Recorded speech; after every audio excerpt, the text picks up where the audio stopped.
Commissioners, Mr. Chairman, Commissioners, I thank you for having this meeting in Southwest Detroit. I just think it's very important that we come before and be able to talk about some of these issues. I support the rate increase only because I know that in 2003, when we had the writ and it broke down and we had weeks without, it was the idea that they never did upgrade the grid, and I think that's important. I also think it's important, like our agency, that we're able to have a direct contact when people do have a problem, that they can come to us and we can make arrangements to make payments, or we can make arrangements to eliminate the bill. And I think those kind of monies that are available to the community is important, just like I think it's important that we upgrade the system so that there won't be as many power outage. I'm hoping that that's something that they can look at, and because you're the Public Service Commission people, you can keep an eye on it, and I think that that's a responsibility that you all have. But I thank you, muchísimas gracias. Like I said, we're here as the agency in support. Gracias. Does your agency receive any money from DTE in grants? No. Mr. Aldridge. Mr. Aldridge will be next, then Mr. Foster, and then Ms. Wooten. Mr. Aldridge. Good evening, Commissioner. I'm here as a small business owner. 70% of our costs are electricity. I'm sorry. I'm here as a small business owner. Over 70% of our costs are electrical. We are the largest minority Bitcoin mining operation in the country. We were able to locate here over Arkansas and some of the southern states because of, ironically, after what I'm hearing, DTE's reliability. The thing that I was most happy about coming back home to set up our crypto mining business was the extent to which they went to work with us to establish a good rate plan that allowed us to be competitive with firms out, in the Southwest, which had lower energy rates. Okay,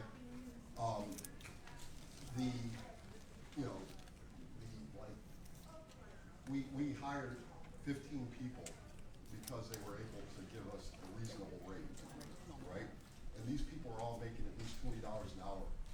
We're able to we're teaching people how to like cabling and how to manage networks, and we hope to eventually expand with our investors into building CPUs that run Bitcoin mining operations across the country. We have big plans, and their investment in the grid is critical to us being able to fulfill those plans.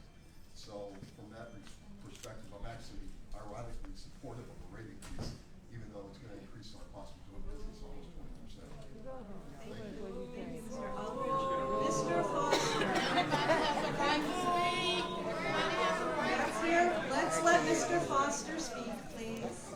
Mr. Foster. I'm Ken Foster for Livingston County, Michigan. Thank you for the opportunity to address the commission, and I thank you for the efforts that you have for Michigan's interests. I've been on DT electricity since 2003, and it was kind of a big surprise for me. It's been some of the most expensive and poorest service that I've ever experienced. Foster, speak, please. This year alone, I reported 14 separate power outages. Some of them are only a few minutes, some are several days long. All of them are on sunny days, but one. This year, we chose to add solar with a battery system at our own expense. It's expensive, and without net metering pricing, it easily takes more than 10 years to pay that capital back. DTE is now proposing to further reduce the low credit of the clean electricity I'm putting into their grid at the time where they need it. They're raising the electricity cost a tremendous amount, well over 8%, and they're only paying they're asking to pay a smaller amount for the electricity, the clean energy that we're sending into the grid that I paid my own money to help put into the system. They're also proposing some tremendously demand charges to it that will make solar just completely impossible in Michigan. It appears that DTE wants to prevent renewable energy in our communities. It hurts our economics, it hurts our health, and it hurts our environment. Renewable energy technologies are here. They bring great promise to our communities, but they should be encouraged, not discouraged. And there's things that DTE can do to get to a renewable energy policy by 2030, not 2050. Right. Am I doing it? Okay. Besides that environmental benefit, there's renewable energy produces excellent high-paying jobs for Michigan residents, and I think that's important. The Commission should not approve any of these self-serving proposals by DTE. MPSC should not allow DTE to decimate Michigan's solar industry, and they should be encouraging more home or solar and more renewable energy. If you would like to leave the remarks, thank you. Gracie Wooten, followed by Daniel Nolan and Katie Beth Davis. Hello, as you just said, my name is Gracie Wooten. I'm a resident of Highland Park. Raised electric rates, again, I say no. Reject DTE's request for a rate hike. DTE's plan maintains racial and economic injustice, and they know it. It does not adequately address environmental and community health impacts in low-income Black and brown communities, which are so negatively impacted by the current fossil fuel economy. Like many other in my community, I have asthma. Cleaning up the air and climate is extremely important to me. Looking at DTE's infrastructure map, you can clearly see that low-income and racially diverse communities have older, less reliable, and less safe infrastructure. DTE has no intentions of upgrading this unreliable 4.8 electrical grid, which locks out participation, our participation in the green economy, which would lower our energy burden. Please let Ms. Wooten speak. Not upgrading this upgraded electrical grid limits clean energy solutions like solar and battery storage, which would help clean up the air and climate, benefiting community health and benefiting communities during outages. Raising rates by almost 9% without a plan to upgrade our infrastructure, which is 25 years past its life expectancy. That's the 2-minute mark. It's outrageous You better wrap it up. and financially unsound. Kicking the infrastructure can down the road is wasteful spending. A good example is the cost of catching up on tree trimming going on now. No infrastructure upgrades to modernize us in our community is economic injustice and environmental racism. Reject DTE's request.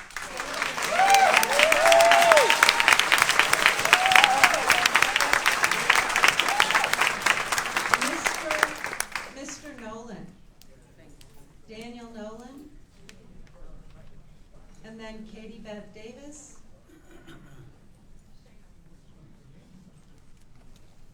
Alrighty. And then Curtis Lyons.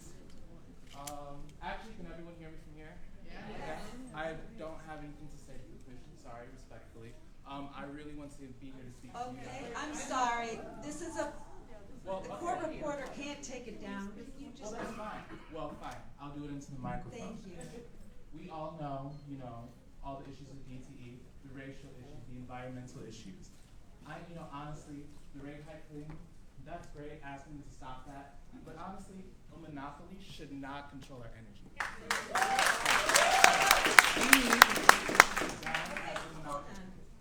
I'm sorry.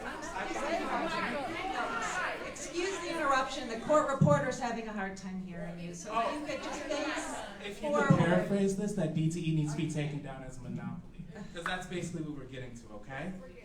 What we need to do is take our power back. I represent Citizens for Energy Sovereignty, and what energy sovereignty means, that they can't put a cap on how much solar power we can sell back to the grid. That's our power, that's also our grid. First of all, because we're paying for that, and all that money that we're spending just to have no power, just to have floods, going to corporate shareholders. They were sitting up here before y'all got in here, smirking and giggling because they had to sit here and take comments from us. Like what? They had power that whole time. What we could do is use our public resources, our public energy, build reparations programs for our black communities, actually reinvest back into our neighborhoods. What we can do is build actual commissions from people from our communities that are elected, that have an interest of keeping our powers on and our cities safe. That's what we can do. We'll be able to build the infrastructure to be able to mine Bitcoin without destroying the environment, sell back as much energy as we're creating, putting solar power cells and heat pumps into our house. We will really be able to take back our money, our infrastructure, our finances. It's inflation proof. Being able to export our energy out to everyone else. They take up like 75% of our water. That's 25% of the freshwater resources. That's ridiculous. Okay? I actually don't even need 15 seconds. I think we all know clear and what needs to be happened.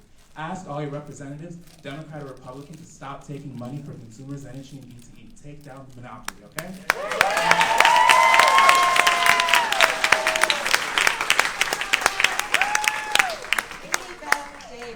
Ms. Davis.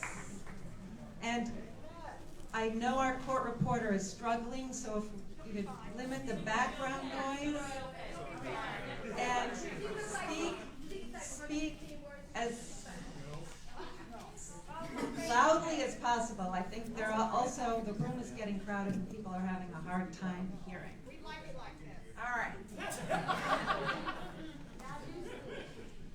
My name is Katie Beth Davis. I'm actually from Monroe County, and I am running for State Senate in District 16, which includes Monroe, Lenawee, and Hillsdale counties. In my area, it's pretty white. We're like the 13th whitest city Monroe is, but we do have a minority population.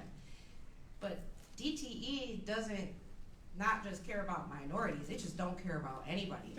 I'm running against Joe Bellino, and if anybody knows Joe Bellino, okay. And one of the very reasons why I needed to do this is because I don't take corporate money. I'm grassroots through and through. So, DTE's vice president is in charge of a dark money PAC that gives unlimited money to Joe Bellino's campaign. DTE on the books has given money to Dale Zorn, Confederate mask-wearing Dale Zorn, Tim Walberg, Joe Bellino, thousands and thousands of dollars. So if you're going to raise the rates, I want every DTE customer to get a generator, and that should be free for them. There is no rate hike increase. There's no more caps on solar. It's bullshit. We're tired of this. We're tired that we have to come in here and take time out of our lives because we're feeling the effects of inflation. We're feeling the effects of gas prices. And at the time where mental health has been at the lowest it's ever been, with coming off of a pandemic, the time that they're going to take to do this. So I just want to encourage everybody to keep using your voices, keep standing up, attend your meetings, and hold all your representatives accountable. Thank you. Followed by Dorothy White and Pastor Barry.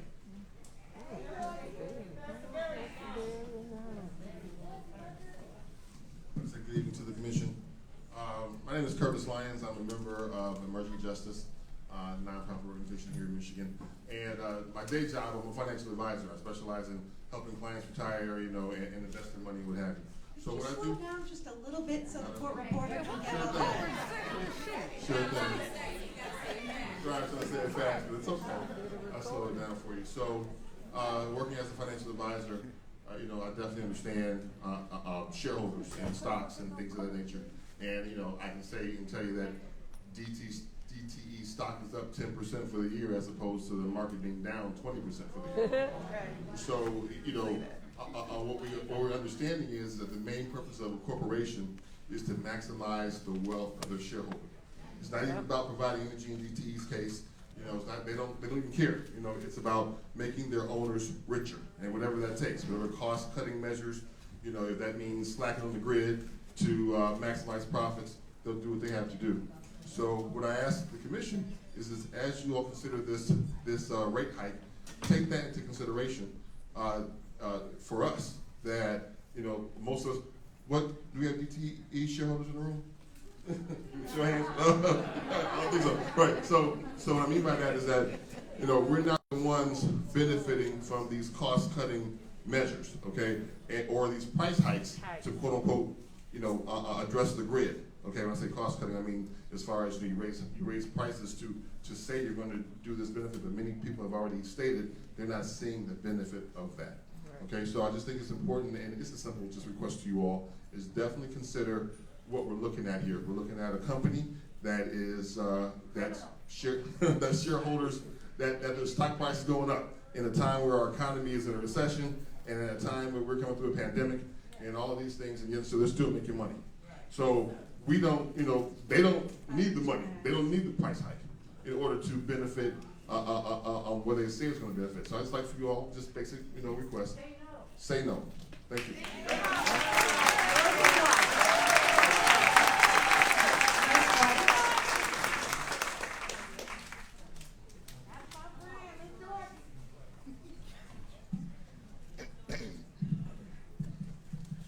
Hi, my name is Dorothy White, and I come up here to say that the gas and light bills are going up higher, especially for the low-income people. The low-income people is catching hell with keeping their lights and gas on. Either they keep the lights and gas on, or they raise the rent. So you got two and one and another. Right now, I got a shut-off notice for $124 because I had got my lights paid through the Department of Social Service before.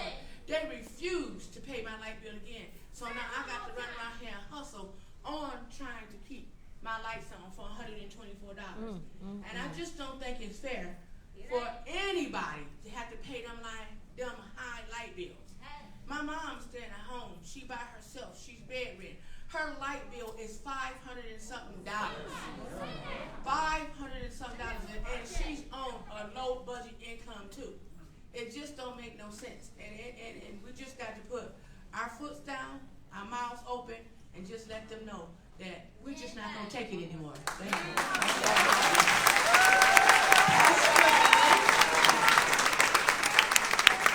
Pastor Barry. Is Pastor Barry here? Pastor Barry? No, fill out a comment card and we'll get to you. Wally Gilbert is next. Wally Gilbert is next. Thank you.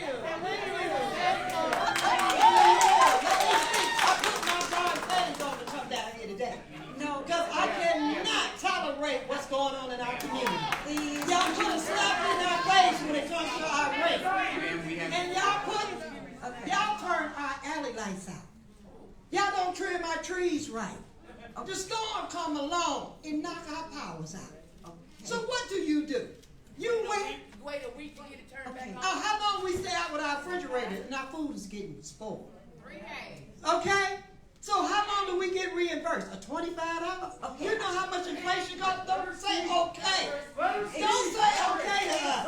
Yes, but a lot of Okay, people. but wait a minute. All this lighting authority that came down on the Detroiters, water authority, light authorities, all these authorities, y'all putting dictatorships on our bills. How do we survive?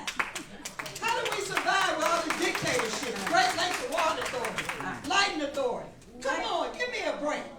And that's all y'all do is down here dictating how much. And our money has not changed. Our paycheck has not changed. Okay. Okay, so that's what I'm talking about. Thank you. And our alley lights out. Now you want us to pay for our alley lights? Duggan and all them, Snyder and them came down here talking about authorities, but when the developers want something, they got their wires underground on purpose. Tell me the truth. Don't sit up here and sugarcoat this shit anymore. I have anything but a high-ass bill. So show me what you got, and I'll show you my high-ass bill. I have.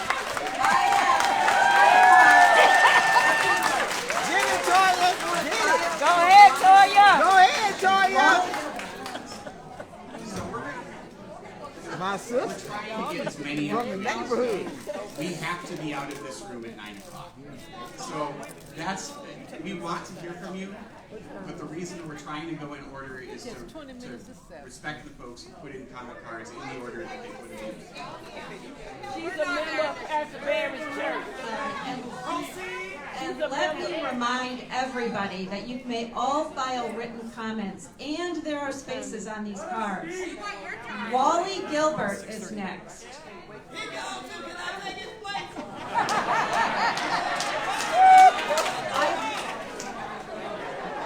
Wally Gilbert? Is Wally Gilbert here? Okay. Alexander Wright, followed by Speaking of Brenda, you make it might be Dwayne B or D, Dominique, excuse my old eyes, followed by Pamela Lewis. Mr. Wright? Yes, if you could speak into the microphone, and ladies and gentlemen, if you could be quiet so the court reporter can get this down. Y'all should have had a tape recorder. Can you guys hear me? Y'all need it. I just wanted to say that all of this, like, is no more than just a play of chicanery. Like, y'all are placating in our faces right now. I know y'all scribbling, laughing, and all that, and trying to, act like y'all care. I see it. Y'all don't. I can feel the energy radiating off of y'all. It's too many people that's been in this city suffering because of half the stuff y'all do. I'm 27 years old, got my own business, I'm a homeowner. But when I get my bill, I want to go back home to my mother. It's ridiculous. I left out of there for a reason. I'm not trying to go back. Come on, baby. That's right. All these people besides me in here, You lose your business because the light bill and the water bill too damn high. no, I don't mind that she's taking up my time because she's saying the same thing that needs to be said. Come on now. Right. Everybody in here besides me, they got the power to change this stuff. At the end of everything, when it's all said and done, y'all gonna have to look at this and see if y'all can live with yourselves, because this stuff is not great. Y'all have a good day. I'll see y'all later. Dominique with Detroit Action.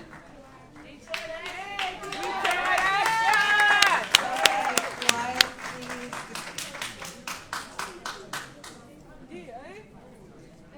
Come on, baby. Alright, so hello. My name is Dominique, and I've lived in the same apartment building for the past 2 Can you slow down and speak more into the microphone? Thank you. Alright, hello. Can y'all hear me? No, that mic is not on. It's on. Oh, you can. I don't think so. You don't even have nobody to check the mic. Our young adults at Yes, Detroit Action absolutely. Network speaking out about the DTE. Alright. So hello. My name is Dominique, and I've lived in the same apartment building for the past 2 years. Last year around this same time, we experienced power outages in my building, which caused me to lose $130 worth of groceries. So sure, DTE offers vouchers, but I wasn't able to access that after months of reaching out to different customer service channels. Although my neighbor who lives just 2 floors below me was able to access the $100 voucher. So now usually when companies raise their prices, it's because their service is getting better. We as Detroiters know that that's not the case. So I'm asking you today to not let them raise the rates at all, period. Because the service is the same, we experiencing power outages all of the time. And it's not like anything is getting better. So at least ask them, demand that they update our infrastructure. Y'all made $15 billion. Y'all got it. Y'all had $100 to give me, but y'all still denied me that. We need our justice. And like somebody mentioned earlier, we got a bid. Big! Okay. Do you want it? Go ahead. Thank you. No, Pamela She Lewis can have the is rest of my next. time. No, I want to excuse me, you can't answer her, but I can. There is a rule in Public Act 3 of 1939 that governs you. It's in 46010C, determination of noncompliance, order of remedies, and penalties. In section 10C, 1C, you can order any remedies that would make whole a person harmed, including, but not limited to, payment of reasonable attorney fees. And you all can do that for $100 loss, a $500 loss, a $500,000 house that I lost. You can do that. It's more than the credit that you always cite in the MPSC rules. So you should apply this. Please, Time's it's up. Ms. Lewis's time to speak. Thank you. Pamela Lewis. Monique Taylor.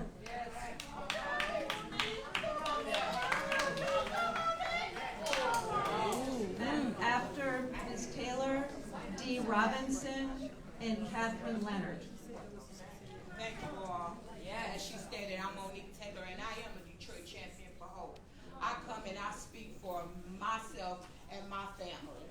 These DTE bills are ridiculous.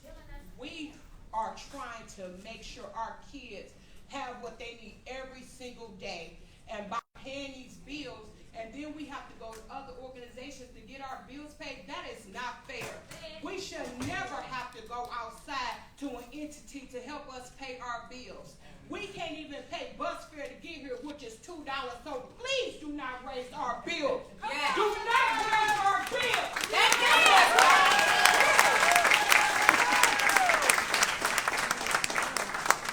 Dee Robinson.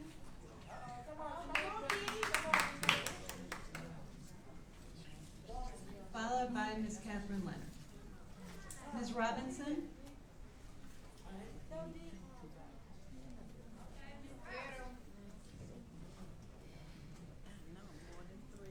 Hello, my name is Catherine Leonard, and this is my neighborhood. I've been here in one place for 51 years, going on 52 years. That's Mountain Court Cooperative in this neighborhood. It's not too far away, where the old Tiger Stadium used to be. I don't see the need for a raise in this DT energy. There's no need. The structures are all messed up. You know, we have power outages. In my neighborhood, we got deer. We don't have any street lights. And this is almost downtown. So I don't think that we should be thinking about paying more for DT. Does not make sense. Amen. I think that they're talking about raising it because people are gonna be buying electric cars. And I feel that DT is getting ahead of us by raising the money, the rate, so that when people get cars, the bills are already high. Then when everybody get an electric car, it's gonna go out the roof. Yeah. And it's not fair to the people. To think of. You know, people are struggling. We got this pandemic, and they're talking about everything going up.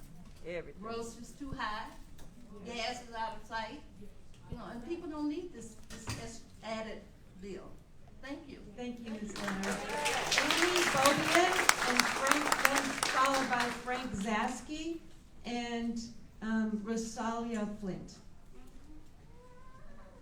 Ms. Bobian? Hi, I'm a resident of Detroit's East Side, and this summer alone, I experienced 2 power outages in the span of 24 hours. DTE barely communicated the cause of the power outages. I didn't know when my power was going to come back on, and on both of these days, the temperature was above 90 degrees. It is ridiculous that residents are expected to just randomly lose power during the summertime as we experience hotter and hotter temperatures every year. It is life-threatening to lose power in these conditions. And the fact that they are asking for a rate increase when, as many people have said, they have not made the same improvements in Detroit as they have made in other areas, Right. It's abysmal. And so I'm asking you to deny this rate increase so that me and my neighbors and everyone in Southeast Michigan do not have to continue to experience this horrible service for higher and higher rates. Thank you.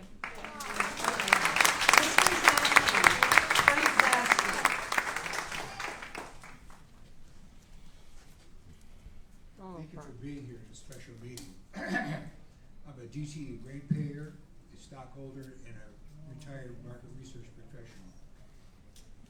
DTE is loading rates on low usage, the poor and the thrifty ratepayers. Now, if you go back, my comments are based on Michigan Public Service Commission data out of your rate book, and also the Energy Information Administration, EIA data. I'm an analyst. This is what the facts are.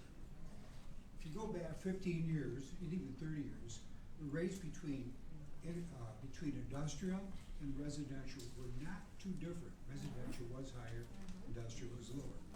Over the last 15 years, the rates on residential went up a lot. The lowest paying 250 kilowatt hours per hours are paying 10 cents more now than they were 15 years ago. Industry is paying a half a cent more. It's paying a half a cent more than it was 30 years ago for the largest users in industry. So this pendulum has shifted in the wrong direction. It's totally against residential. Even within the residential rate class, there's three classes, 250, 500, 1,000. You look at them. You go back 15 years, the largest users, perhaps more wasteful than that, had a higher rate than the low users. And I'm assuming a lot of poor people and thrifty people are in that category. Over time, and currently now, the thrifty people, the low users, the rates have gone up considerably. So the pendulum has swung. Okay, the whole problem is the cost of service. Yes, I know there's a cost of service formula that you guys use, but it's gone too far. The pendulum has swung to where you're putting almost everything on the lowest rate payers. These people.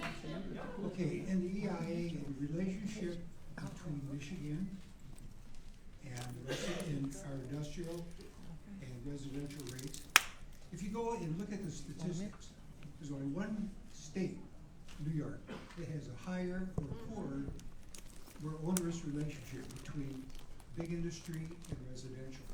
Okay, 2 minutes, so if you could wrap it up. 200, we're up 213%. Granddaddy.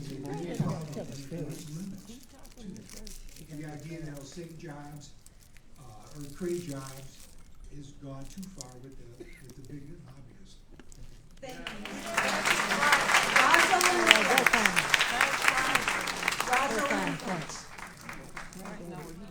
Followed by Megan Richards, followed by Pearl Bell.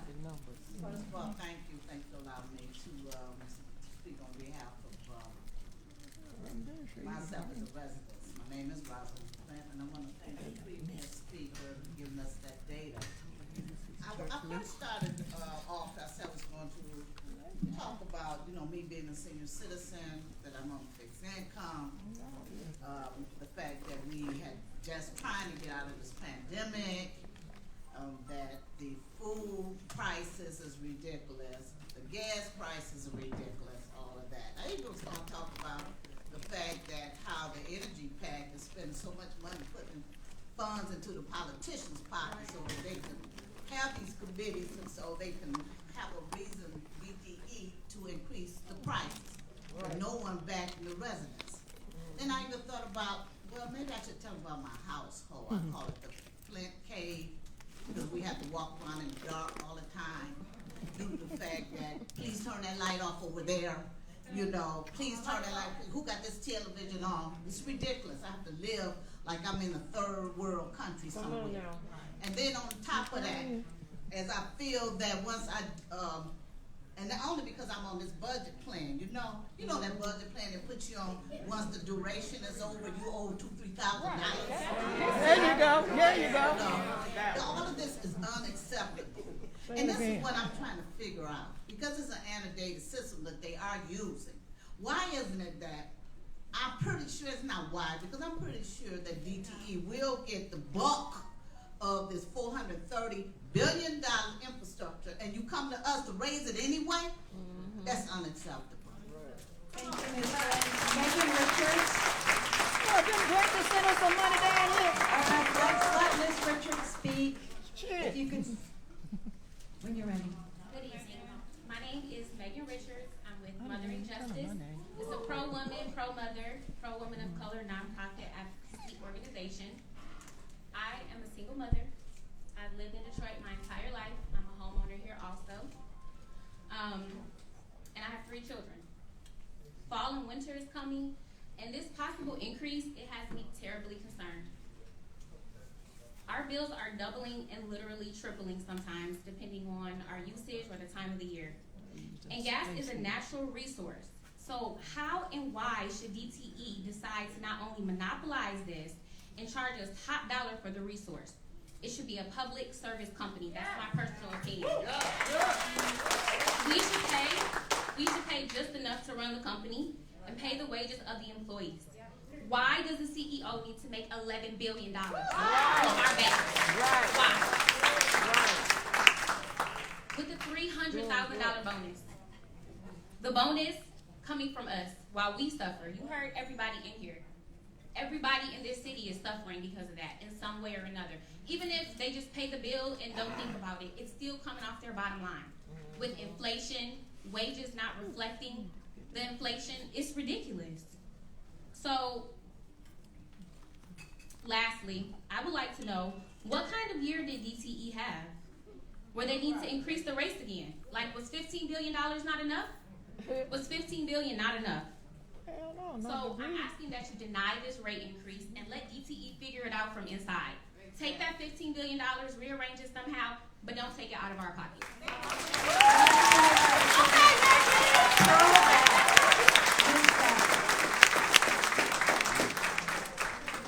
Pearl Bell, followed by Anthony Periatek, followed by Ronnie Sharp. Ms. Bell?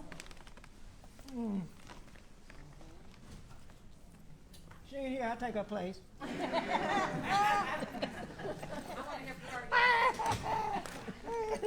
This Pastor Barry's member. They're gonna be looking for you. You want me to get While up? we're getting the next person up, who I think is the person after Ms. Bell, Anthony Periatek, is that right? I just wanted to recognize, I think that we've got a couple of elected officials. So Yusef Rabi is a member of the Michigan House of Representatives, is in the back. Well, y'all clap your hands for everybody home. I haven't seen her, but I've heard that she needed to leave. What do you say? Well, people homeless out here in my house and shit. What shit?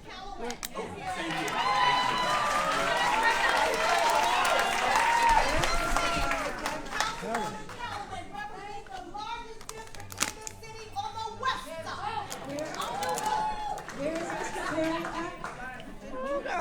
Mr. Periatek, did you wish to speak? How about Ronnie Sharp? They gone. I'll talk for them. I'm telling you, lady. Howard Wright. Mr. Wright. Howard ain't here either. I'll talk for Howard too. Keep talking. Y'all better speak Gloria up. Ann Searles. Keep going. I'll talk for all of them. They coming. Where they at? Outside? Gwendolyn Wynn. Oh.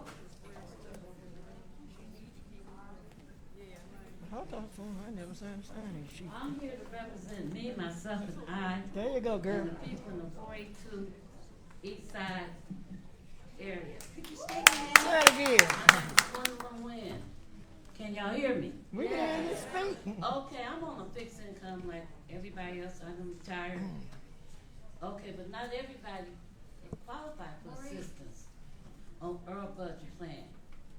Then in my area, we have a lot of illegal uses, dope houses, crack houses, using up electricity, and then they pass on the uses, the bill to us. Then we got 2 to 5 houses on my block, and they have nerves that comparable rates. So when they send me out a thing, they be saying like, I'm like in the middle. How in the hell I'm in the middle when they put 2 houses on my block and I'm the only one paying a bill? The rest of the people is using their bills on the pole. Then they told us they was gonna give us some free appliances. We go to major center places, we apply for these refrigerators, some come out and do this installation to our houses. Where they at? 4 years and I'm still waiting on the They refrigerator. took the money and ran. They didn't have no more money. Where's some help for, okay, the house installation. They're supposed to insulate our houses. And this is when the grading center was open. They put holes in our houses and everything. Being send the damn money back. Then DTE, they not only increased our light bill, y'all talked about that shit. Y'all forgot about this Russian war going on. And wait until this winter when your gas bills go up. While we talking. So y'all gonna rip us off in a whole lot of ways. And what can we do about it? They say vote, but what? DT ain't paying all of the politicians. They got them in their pocket. So what is the solution for us to get this bill rate not passed? Do we have a solution? Or are we just here talking about what's going on? Hell, we need a solution to this problem. We don't need to be hearing about this person doing that. We need a damn solution tonight, today. Everybody needs to get together and find out what can we do about our areas and about this whole state of Michigan and everywhere else. Because we're getting paid, our gas is high. You talking about the oil in the store? Okay, Ms. Whitman, everything high. You could wrap it up. I'm gonna wrap it up, but y'all better get it together. Everybody. Let me ask again if Howard Wright or Gloria Ann Searles wanted to speak. All right. So Laverle Calufo, followed by Eleanor Hucker and Janice Karlovic. How you doing, Board? I'm from St. Clair, Michigan, and I live real close to the two biggest power plants that you've got. Could you coal state your plants. name? Laverle Salufo. Ah, Salufo. Thank you. So St. Clair has some of the highest cancer rate in the country because we get those two coal power plants just putting up dirty soot constantly. Yet DTE wants to crush residential solar. I have solar and it works really well. They have a program where they call it My Green Power Michigan, where they got 62,000 residential customers paying an additional 3 cents a kilowatt to have green power. You got 600 corporations paying into that fund for green power, and all they want to do is cut solar, unless it's their solar, but they don't want residential solar. So that it's a monopoly that just seems to be crushing all the competition, and it just doesn't make sense. How is it a utility, a monopoly, can spend so much on commercials on TV? For what purpose? They compete against no one. I go down to Detroit Grand Prix. They've got a hospitality tent like you can't believe. They put on venues all over the place. What's that got to do with supplying clean energy to the rest of the customers? Nothing. They just waste so much money, but they want to cut the only clean energy we've got from being even possible. Thank you, Mr. Eleanor Hucker, did you want to speak or did you want?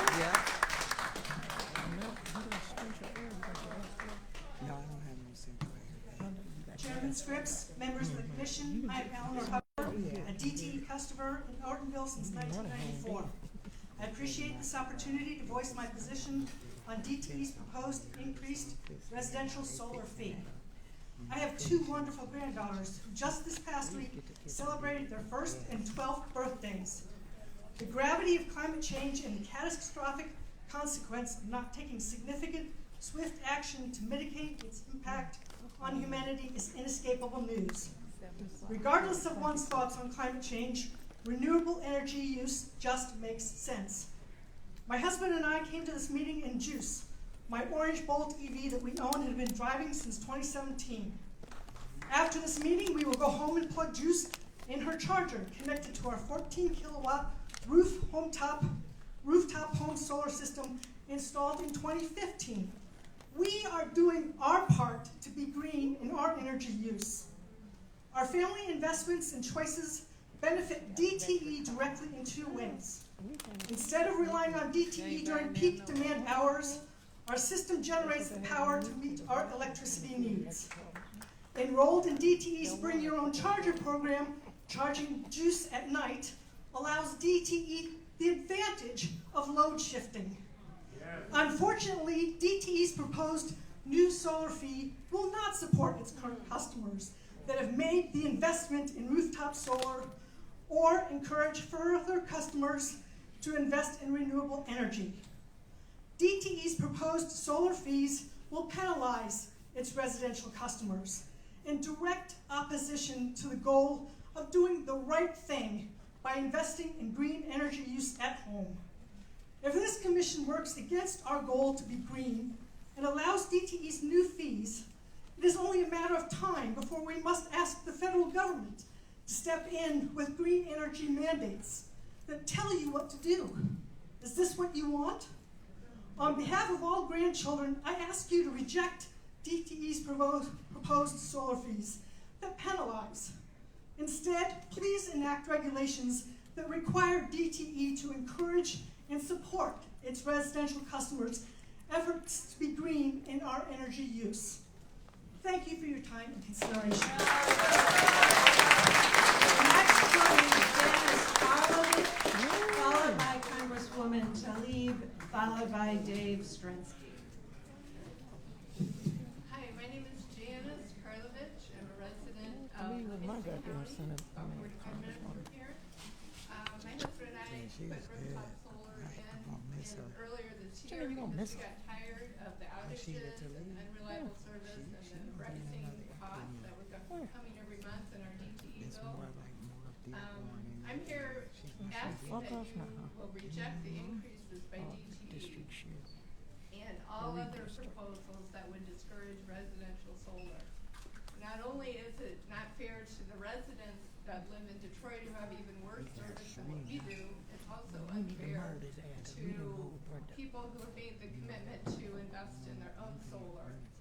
And they're looking to reduce the amount that we get in credits. We are generating extra energy that we are sending to DTE every day. And that could help offset some of the problems that you're having here in Detroit. So I'm asking you to reject this, and DTE needs to update their business model to encourage renewable energy, not continuing to raise rates on vulnerable people that are already struggling. We do not have time to wait on this. You need to start now, and we don't have 30 years to wait. Thank you.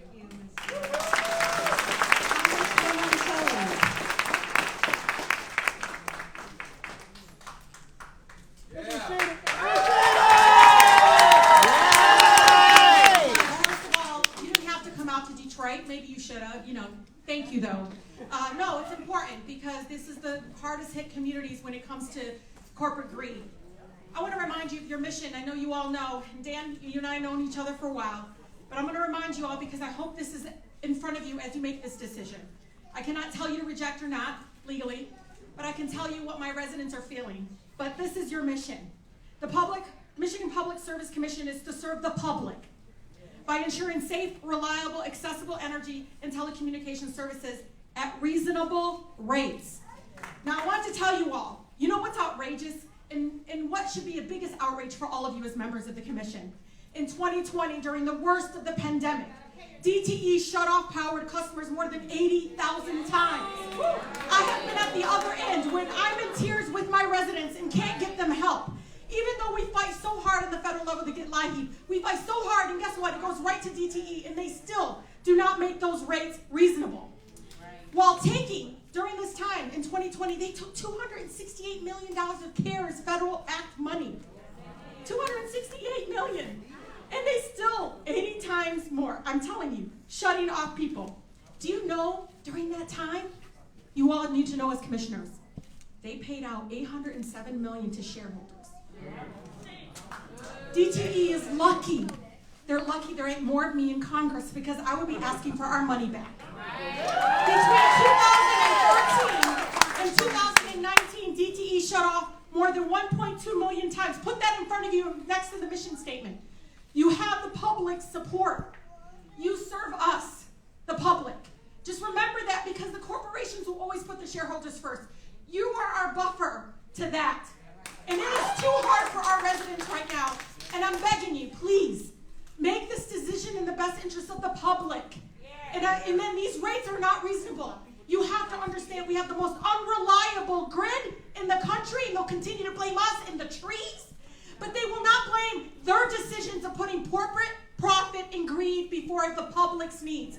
That's your job, and I hope you make the right decision. Thank you.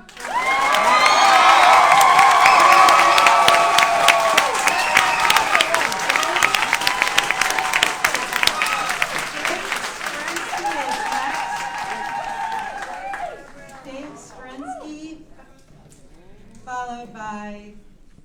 You get to follow Rashida. I'm Dave Strensky. I'm the founder of Soulardarity, 25 miles west of here. And the city of Ypsilanti is a leader in the nation in solar per capita. I want people to realize that. So we're a little town, and we're really struggling to try and rebuild our community using solar power. DTE says they love solar power. You see commercials all the time, but they are killing rooftop residential solar. It's amazing. We used to have true net metering, one-to-one metering. I can push it out, get the same price I get when I pull it back. Now it's half. They want to go to a quarter.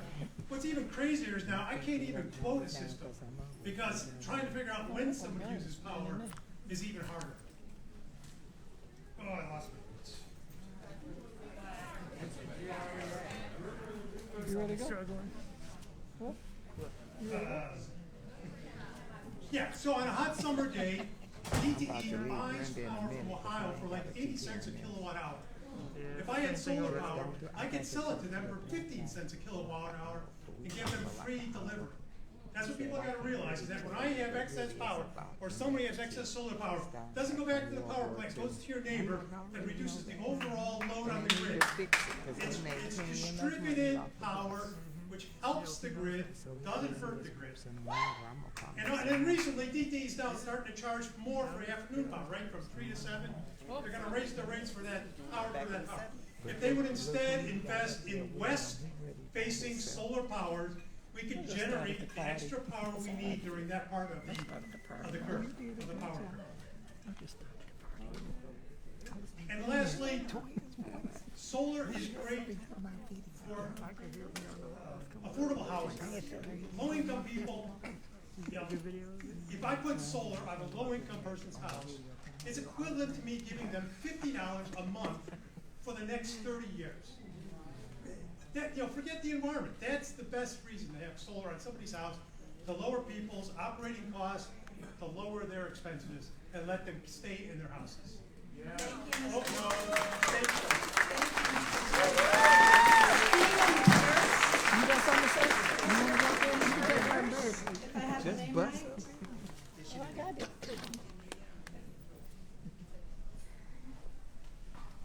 Good evening. My name is Steve Pierce, and I too am a ratepayer as well as a homeowner with solar. And I want to expand on what Mr. Strensky had said. I, as a volunteer with Soulardarity and helping the community to install solar systems, we helped get a solar panel system on the fire station using grant money and donated money. And then using a neighborhood community barn building, we brought people together to install solar and create the first 100% solar-powered fire station in the state. We did that because we had the ability to do net metering, where we could send the excess power during the day to the grid and then bring it back at night, because of course fire departments run 24 hours. These changes severely hinder our ability to do those kind of things. And as Dave pointed out, the best thing we could do for affordable housing, is to put solar panels on every single home. Because now we create an annuity. It's not just paying somebody's bill for $100. That does not create sustainability in our community. It doesn't solve the problem. If we took that same $100 and put it towards a solar panel system on that person's home, they get $50 worth of electricity, $600 a year. That goes to paying other bills. Please, you stand here and sit here before us today as our representatives with the utility company. We can't convince the utility company to change. You can. Please say no to this, and let's bring the people together to come up with a rate plan that benefits all of us. Thank you. Thank you. Davis, followed by Elena Swarzik. Mr. Davis?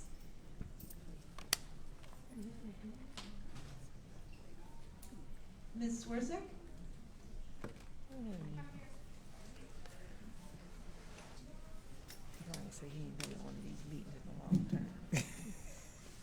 Hi, I'm here today as a resident of Royal Oak, Michigan, and we've heard a lot of evidence today about why this is not for our communities.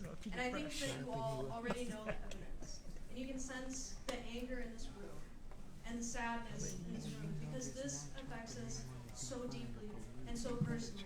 Not only because our energy costs are already so high, but because I'm 23 years old and I don't even know if I will retire because of climate change. I don't know what's going to happen. We're in a state of crisis, and we need community solar. We need it, but DTE instead wants to take this extra money, destroy our community solar, and then put that money into funding coal plants that they have, natural gas plants that they have, and we don't have time for that. Look at, there's children in this room today, and I'm sure that you know children in your lives as well, whether they're your children, nieces, nephews, people that you care about. And this issue directly impacts them and their future. And we need you to take a stand against DTE.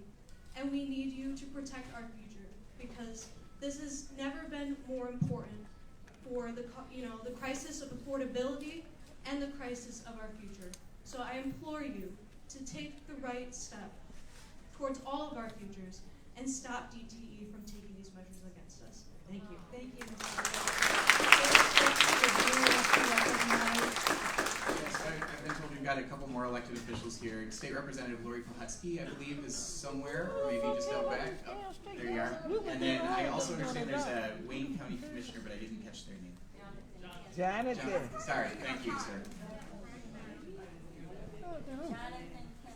Jonathan Kimball, get it right, get it right. Thank you. Thank you all for holding this hearing. Dan, I know you and I have talked about this a lot, so it's not going to be new information for some of you.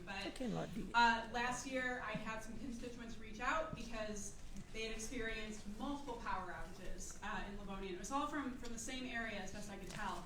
And it was on perfectly clear days. You know, there was not a storm. It was just a nice day. And I flagged it for DTE. You know, what's going on? What's the problem? And they said trees. They said, you know, it just sometimes it takes a while for the power to go out after a storm. But just send us a couple addresses from these people, and we'll see what we can do. And I think they were under the assumption that this might be 3 or 4 people, and they would grease a squeaky wheel and take care of it. Over 100 people reached out to me, giving me their address because they had faced as many as a dozen outages in the course of 5 weeks. These were people that would lose all of the food in their house. We're talking hundreds of dollars. And when the power came back on, they would replace it and then lose it all again the next week because they couldn't keep the power on. There was a mother who reached out to me because she was breastfeeding her child and she was trying to store breast milk in the fridge or the freezer, and she lost all of it because she wasn't able to get it to someone else's house in time. There were people who are on dialysis. There are people who are on oxygen that need power. This isn't a matter of inconvenience, not being able to turn on Netflix when you get home. These are people that can't work because they work from home and they can't keep the power on because of DTE. These are people who are truly risking their lives because they require on the power that they cannot consistently rely on. And now DTE is asking people to pay more for a service that they cannot consistently rely on. It is unconscionable. And I've spoken to you all before, and I know that you have heard it before, but I'm asking you to consider really hard that these people already cannot afford the service that they are barely being provided. And now they're being told that they have to pay even more for it. So thank you for hearing me. And thank you for holding this hearing.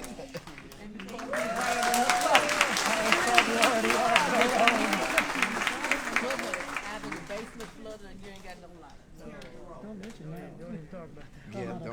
get that started. from community in Ann Arbor. I'm a former Detroiter. My mother raised me here, and I remember at a time when I was a little girl, her having a very high DTE bill.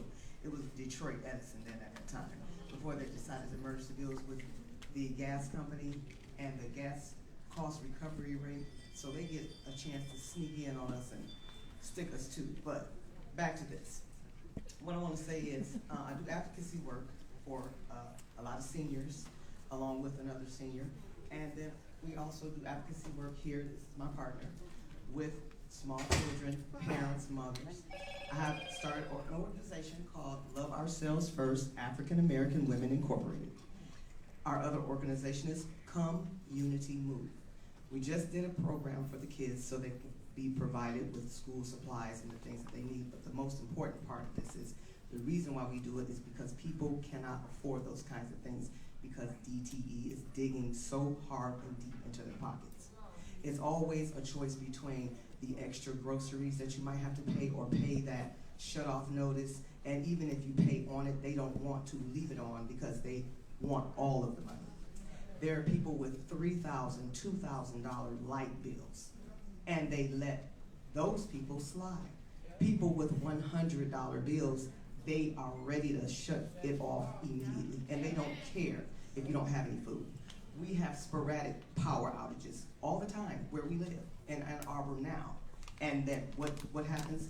I call them and say, hey, look, I got people who have Boston Scientific machines that operate the defibrillators. If that power goes out, the hospital can't get a transmission.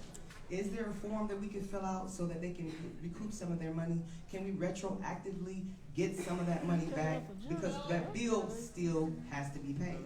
And their answer is, oh, well, go to our website, do a search, but how do I do that? How do I ask them to do that without the power? If you can't charge the computer so that you can get it, how do you get it? It's ridiculous. Please say no to the hype, period. Followed by Laura Dewey, followed by Representative Robbie. Ms. File?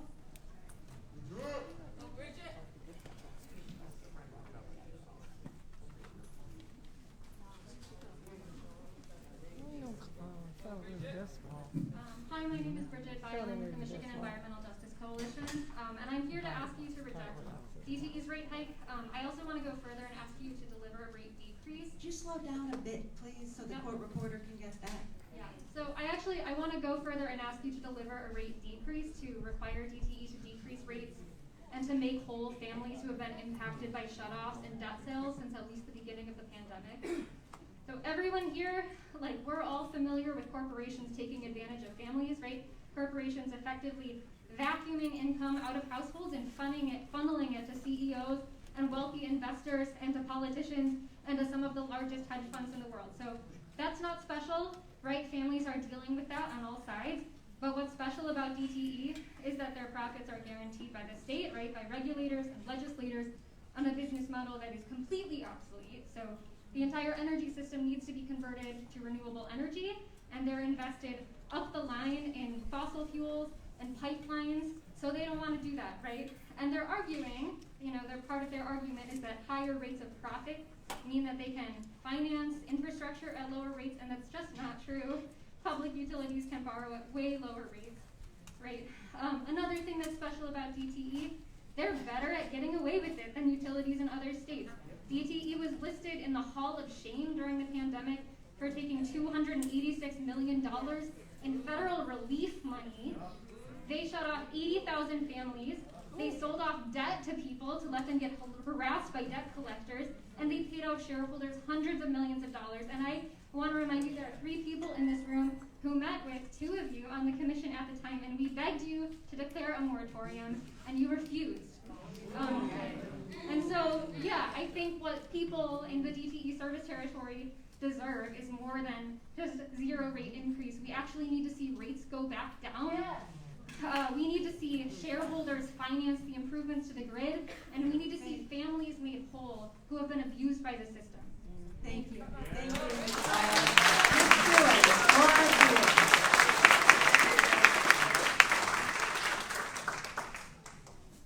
Hi, my name is also experience many outages. For the lousy service that DTE provides, it was rewarded by 4 rate hikes since 2015 for a total of $774 million. That's the second highest increase in the country. Florida Power and Light Company received the highest rate increase, and they serve more than twice the number of customers as DTE. And let's be honest, acknowledge that the proposed 8.8% increase is a bogus request. That is, DTE is asking for more than what it thinks it needs, and the PSC will then approve a lower increase and make it look like you're heroes to working in the public's interest. It's a game. There's only one problem with this game. People end up paying higher rates. So why is the PSC continually handing customers money over to DTE? DTE is doing just fine. According to Macro Trends, a company that monitors stocks and profits, from July 1, 2021 to June 30th of this year, DTE's gross profits was well over $5.9 billion. That's almost a 12% increase over the previous year.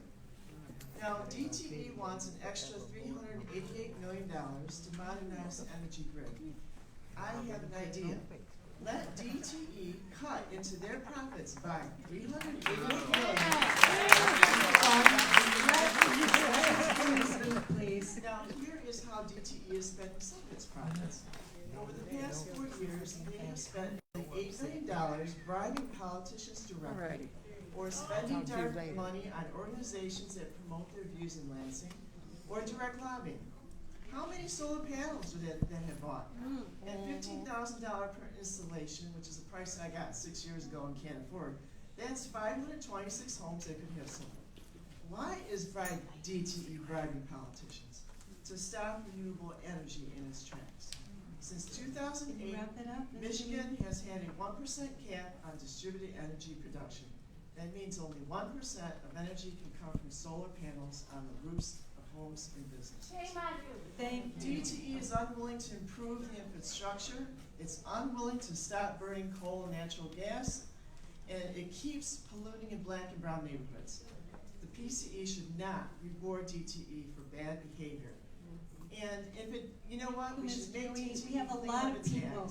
I'm sorry to interrupt you. If Yes. DTE does not clean up its act, ultimately we need to dump the private model of providing electricity. We need a fully public utility owned by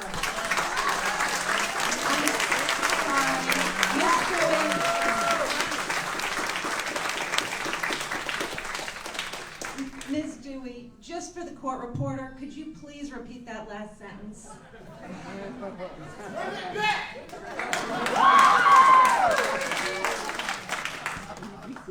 Thank you very much.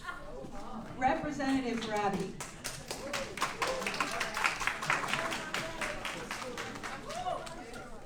Thank you. Members of the commission, it is an honor to be here with you today. I think what you have heard loud and clear from the people that have come before me is the people of the state of Michigan are not going to lie down and take this. We are not going to be silent. We are going to stand up and fight for our rights right now. You are the Michigan Public Service Commission, as our Congresswoman said. The Michigan Public Service Commission is hearing from the public about how this rate hike is absolutely and clearly unacceptable. It's unacceptable because of the power outages that we've experienced time and time again. It's unacceptable because, and we've had conversations about this, but as a legislator, I've been in office for 6 years now. I have introduced dozens of bills to try to expand solar energy in Michigan, stop climate change, expand our renewable energy portfolio. And every single one of those bills has been blocked. Not by magic, not by some external alien force coming in. It's DTE. It's DTE, it's consumers, it's their lobbyists on the tiles in the hallway, calling legislators out, telling them they have to take their names off of my bills. They have half of the lobby firms in town on their payroll. That's our money. Those are the dollars that you are charged with protecting, and they're spending it on lobby firms and on lobbyists, not to mention the dark money that they dump into our elections. And I want to say, back in 2018, the MPSC actually stepped out and said you can't put this dark money in elections, and I appreciate that. But that needs to happen again, and that needs to happen in perpetuity, forever, in the state of Michigan. A regulated utility should never be able to influence an election.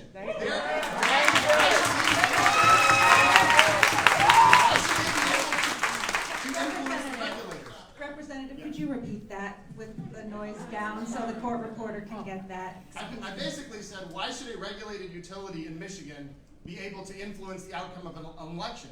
And the people that are supposed to be elected to represent and to defend the will of the people, not to represent and defend the will of a private for-profit company that, by the way, is a monopoly. People in this room, I don't have a choice. I can't go somewhere else and try to get energy from somewhere else. There's a 10% cap on that. And so DTE has a monopoly. We don't have an option. Well, we do have an option, and I thank the previous speaker for mentioning it, because I do believe that we should have a municipally run, a publicly run utility in the state of Michigan. But on this rate hike, I am here representing the 100,000 constituents that I serve in Lansing, and I'm here to unequivocally and clearly say, vote no on this rate hike. Do not give them a dime. It's a 0% rate hike. They make plenty of money. They have plenty of profits. If they want to fix their grid, which they have not done, I don't trust them. But if they want to fix their grid, take it out of their profits. Thank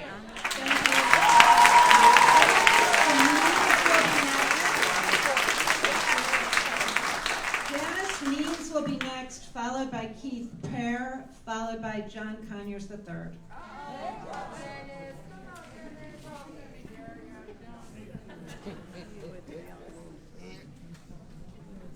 Hello, everyone. My name is Janice K. Means. I'm a registered professional engineer. I'm a member of the board on Great Lakes Renewable Energy Association, and I have been researching, lecturing, and publishing on alternative energy since the late 70s. And I'm Professor Emerita from Lawrence Technological University. I also have been researching and lecturing and publishing on climate change. If we allow DTE to limit distributed solar energy where residents cannot afford then to have it, we are destroying the possibility of fighting climate change. We're not only destroying it for communities, we're destroying it for Michigan, we're destroying it for the nation, and for the whole world. It's time for us to act on this. It's unconscionable to me to think that DTE can get away with limiting individuals having solar energy on their homes when they're trying to help when it comes to climate change and to help their pocketbooks as well. I used to work, my very first engineering position was with a utility, Michigan Wisconsin Pipeline, which was a sister company to the then MishCon. I know how much money utilities have. It's a monopoly. They have lots of money. They used to fly us around on company planes, small company planes. And you didn't have to be very high, and I wasn't that high on the company and was able to fly for that. I know that they have tremendous amount of money. This is not right. It's time for us to act now. So please do something. Thank you.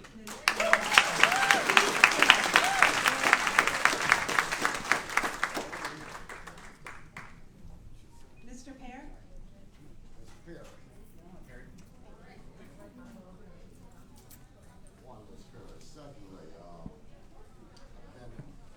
Could you speak up?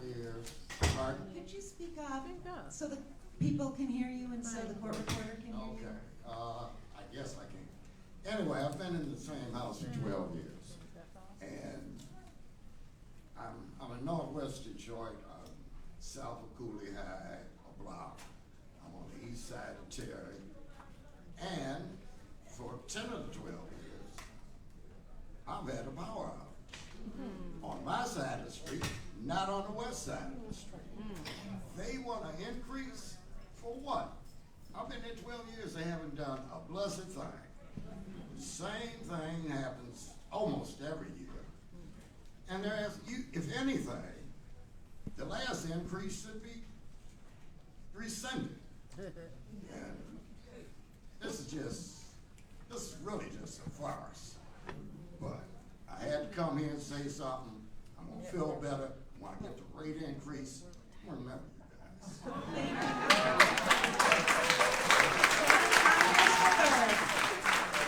Mr. Conyers.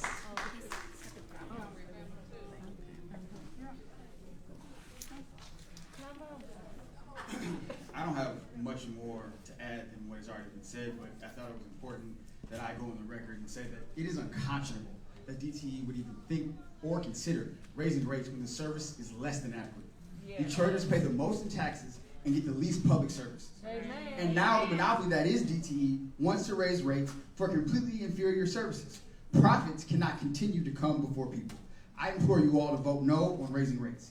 DTE needs to cut into its own profits and make the necessary upgrades to its grid and provide the much needed and appropriate services to its customers.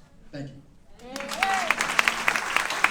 Wood will be next, Mr. Wood, followed by Jonathan Kinlock and Evan Fisher.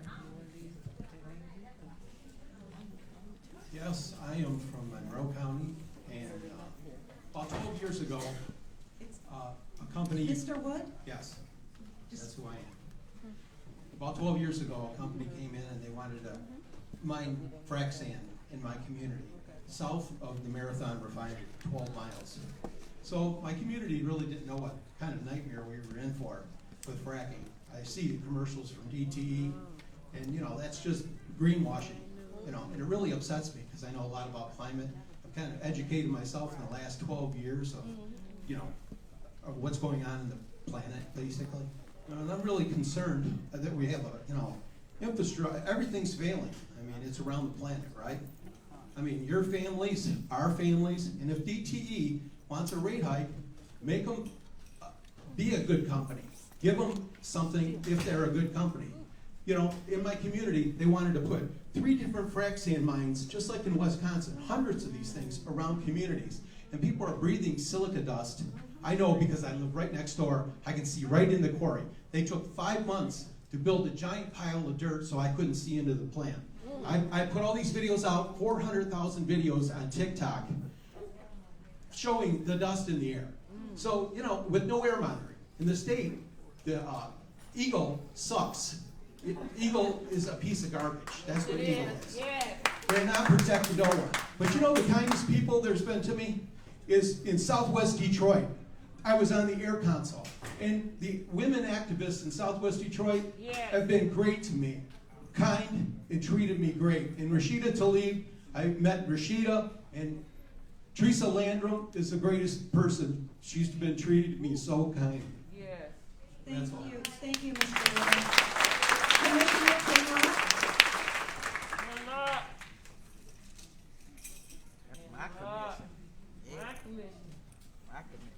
Good evening. In your role as members of the Public Service Commission, you have an awesome and incredible authority. You're not there to just receive testimony. You can actually make a difference. You can make a change in the recommendations and requests that are coming from public utilities. I also understand that, yes, we continue to hear constantly about the need for more investment in our grid. But each time that you all grant a rate increase, we consistently and continue to see this system fall apart right in front of our faces. I'm asking you, as a Wayne County Commissioner, as a citizen, as a ratepayer, and as someone who is set in a seat such as yours and have to consider rates, and it's not easy, but just listening to the testimony, just looking at the documents, and one thing I absolutely, because I understand in that role you have to look at facts and data that's in front of you. I'm going to ask you, because you have the ability to fact check the information that Zaspy gave you. And if that is absolutely, if there's some fact in that, then you absolutely have justification for rejecting this specific rate. You have the ability to absolutely deny this rate. At some point, I know it gets tough. But what I'm asking you is sometimes answer and respond to the needs of the people. We all live in a community. And a lot of times the public don't understand that, yes, we live in the community as we have to deliberate over these issues. Right now, you're hearing the same things I'm hearing. And at this point, I'm asking you to vote no on this rate increase. Have DTE to sit with their finance folks and to, because look, they're spending millions of dollars in a whole bunch of different areas in which, it makes no sense. It makes no sense that in this era of them asking for a rate increase, where they're spending millions of dollars and returning $800 million to shareholders, and you have the executives. Yes, they deserve to be compensated, but millions of dollars. When yet you're hearing that there's a need for capital, there's a need to build out infrastructure and other necessary operations. But all I'm saying is, you have enough data, you have the power and authority to act on behalf of the public. Sometimes you just have to tell folks no in order to force them to go to the table and to make hard choices. Right. Thank you. Thank you, Evan Fisher, followed by Kim Finnessy and Angela Calloway. Mostly, I have to say that I've, as we found people who were not here, I might have messed up the order a bit. Call a name. You got 6 minutes left. Call a name. Hi guys, I'm Evan. Thank you commissioners for coming here to Detroit tonight. I know it might not always be pleasant, but it needs to become a normal thing to hold these meetings in Detroit. Yes.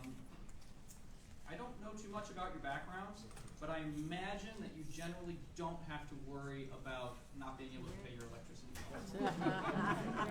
I'll be honest, I don't usually either, but when I heard about this rate, I started talking to my neighbors, I started talking to my friends, I started talking to my family, and every single one of them wanted me to bring you a story about how they have had trouble paying these bills, about how they are getting the red shut-off notices for minor bill infractions, about how they are having unreliable power for years. So people are really affected by this. It's clear from the stories here that there are major issues with the services that DTE provides. But they're making $1 billion in net profit. That's money in the bank for them every year. 388 million of that can come out of those net profits and not off the backs of especially Detroit, but all kinds of Michigan ratepayers. If you start crunching the numbers, it sure looks like DTE wants to give 288 million, or 280, excuse me, of the 388 million basically directly to shareholders. That's not acceptable. Coming out of the pockets of the people that you guys are supposed to be representing, going straight to them, you can't let that happen. DTE is in the service of investors and not affordability for a vital service. They're in the servitude of investors, but you are in the service of the people.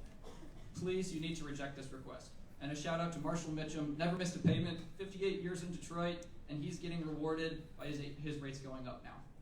Thank you.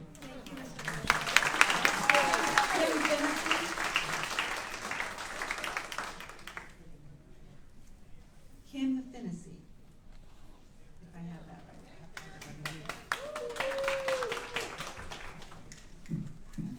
Thank you. It is unacceptable that we have an aging community, especially my neighborhood. It's senior citizens everywhere.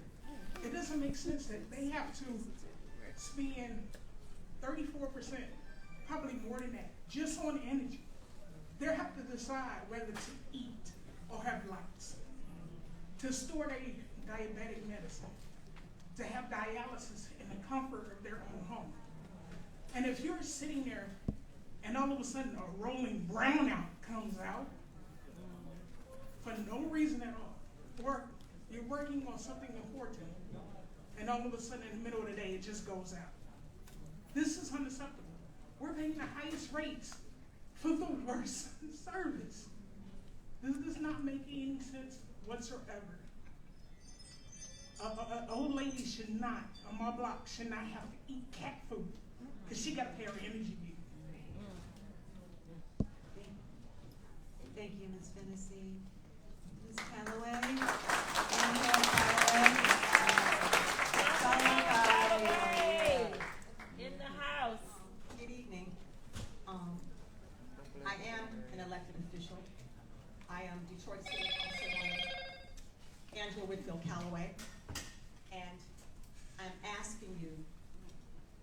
reject DTE's rate increase request. All these people are not here because they want to be. They're here because they have to be. You need to see their faces and hear their voices. And there's scores more outside of this room. I am asking you to reject this rate increase. And from my recent readings of an article, I think they just were awarded a 4.7% increase in early May, still turning off people's electricity during a pandemic. And before you think about giving them an increase, I would ask that you ask the CEO to take a decrease. He earns over $10 million in salary bonuses. His bonus alone in 2021 was over $2 million on salary.com. Jerry Norcia. The vice chairman, chief administrative officer, David Meador, $3.7 million in salaries, 1 year. Do they need a pay? Do they need a rate increase? No. Those individuals deserve a pay decrease. And that could probably help them with the rate increase they're requesting. Mark Stiers, president, COO, $2.2 million. Bonus, $706,000 in 2021. And they have the audacity to come before us through this body who serve the public and ask us who can least afford it for a rate increase. I ask you again, I represent the largest district in this city. Do not approve this rate increase. I have the largest number of seniors in my district across 13 buildings and apartment complexes. They've asked me to come to you on their behalf because they are on a fixed income. Do they decide to pay their DTE or buy medicine? You tell me. Thank you. Thank you very much. Again, vote no on this rate increase. Thank you.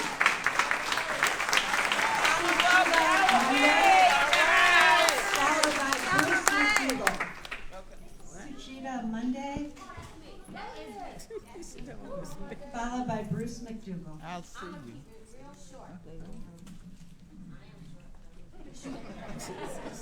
I say no. I cannot afford DT. I can't afford it now, and if you raise it, I still can't afford it.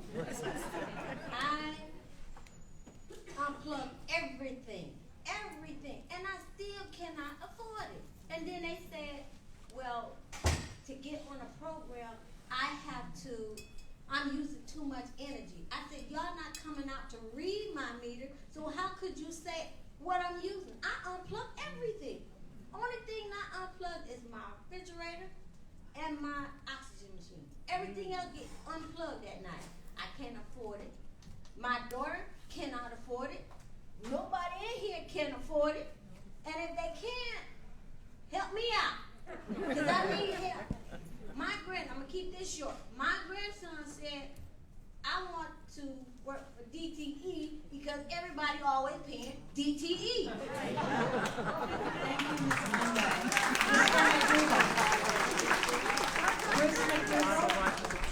Thank you, Ms. Yes.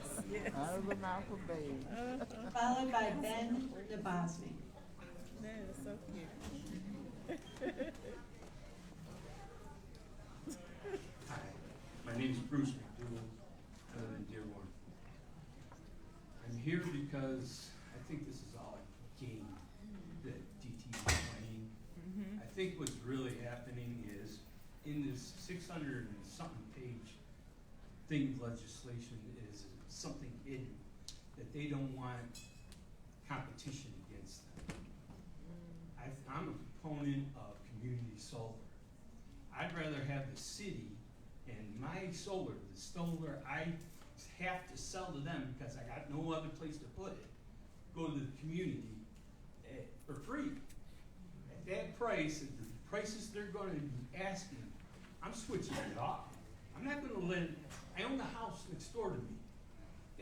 My stuff from my house goes to the pole, it goes right back to my house next door, where I'm paying 20 cents at the new rate, 20 cents? That's crazy. You know, I'm here because my wife, my 3 kids, who happens to be just like the young lady that was up here before, they're joking about, you know, whether or not they want to have kids, just because they're not certain about the future. That's baloney. Do you think DTE is going to spend a dime on infrastructure? I say scrap them. Get rid of them. Let's have community solar as a competitor to them. I want to be able to put a line in the ground. I want a line going in around my block. This is one group of people that, you know, if this goes out, my neighbors across the street, they can give us, the people on my side of the street, this kind of electricity. There's a better chance that we can upgrade this whole system by doing it in small pockets. I thought about this for a long time. I even went so far as to make an LLC.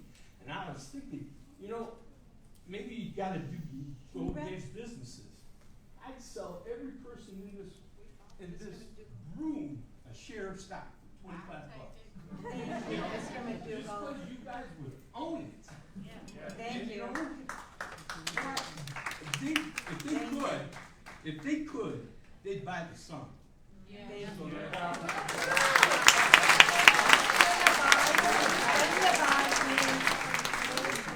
Followed by John Richter, followed by Theo Broden. There you go, Theo. Come on. Good evening, Chairman Scripps, Commissioners. My name is Ben Bosnick. I was born and raised in Detroit and educated in Michigan. What's your name again? Stop. Thank you. So I'll start. My name is Ben Bosnick. I was born and raised in Detroit, educated in Michigan. Went to Michigan Technological University in the UP. Now a resident of Bloomfield Hills. I have 18 years of experience in this industry, working for utilities and clients in Michigan and nationally, encompassing studies, design, project management, and leadership roles. As someone who has made a career in this industry, having a passion for it, and working with DTE in the effort to strengthen the electric grid, we appreciate the opportunity to speak today about the rate case before you. At Burns & McDonnell, we plan, design, construct the tangible and intangible, everything you see and don't see, that helps our cities thrive. We've been working tirelessly, my team in Detroit that I started, to help in our success of our clients and communities, because we believe that safe, essential infrastructure is the foundation of a thriving community. Burns & McDonnell has had the privilege of working for DTE to assist them in preparing their service areas for the future. Not only preparing their service areas, but also investments are driving opportunity and job creation for many sectors, such as engineering, construction, and manufacturing companies.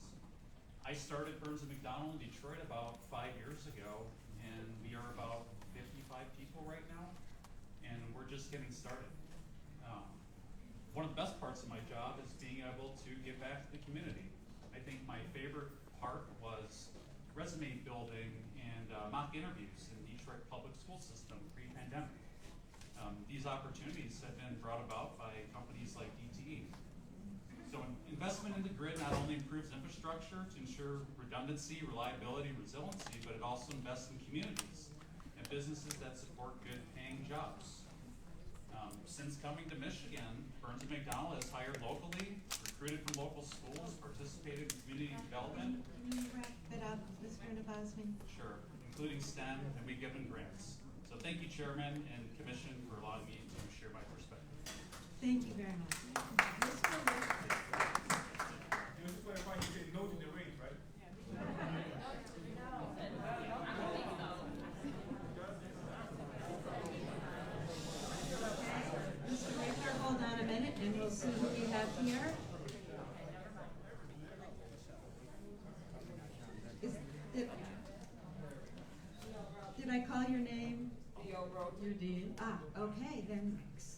must be a fan of the Cosby Show. But I had my name before the Cosby Kid. Again, good evening. My name is Theo Broughton, co-founder of Hood Research, a community-based organization that believes in doing all that we can to improve the quality of life right here where we live. One thing I have not heard this evening among a lot of important statistics is the fact that the city of Detroit, the residents, the taxpayers, own the electric company here. What has happened through time is there has been a real sleight of hand to actually give DTE the authority to use McGursky, which is our power solar center. It's interesting that so many have talked about all of the money that DTE has accumulated. And we have investors who have gotten tax abatements, and recently one has gotten $60 million approved. And the water bills are going up, and Gleewood wants an increase as well. Okay? That's the Great Lakes Water Authority. I say, why doesn't DTE apply for grants? Why don't they apply for scholarships? Why don't they apply for a business match as it relates to the money, rather than pimping the members of the community all the time? Thank you, Ms. Gordon. Mr. Richter?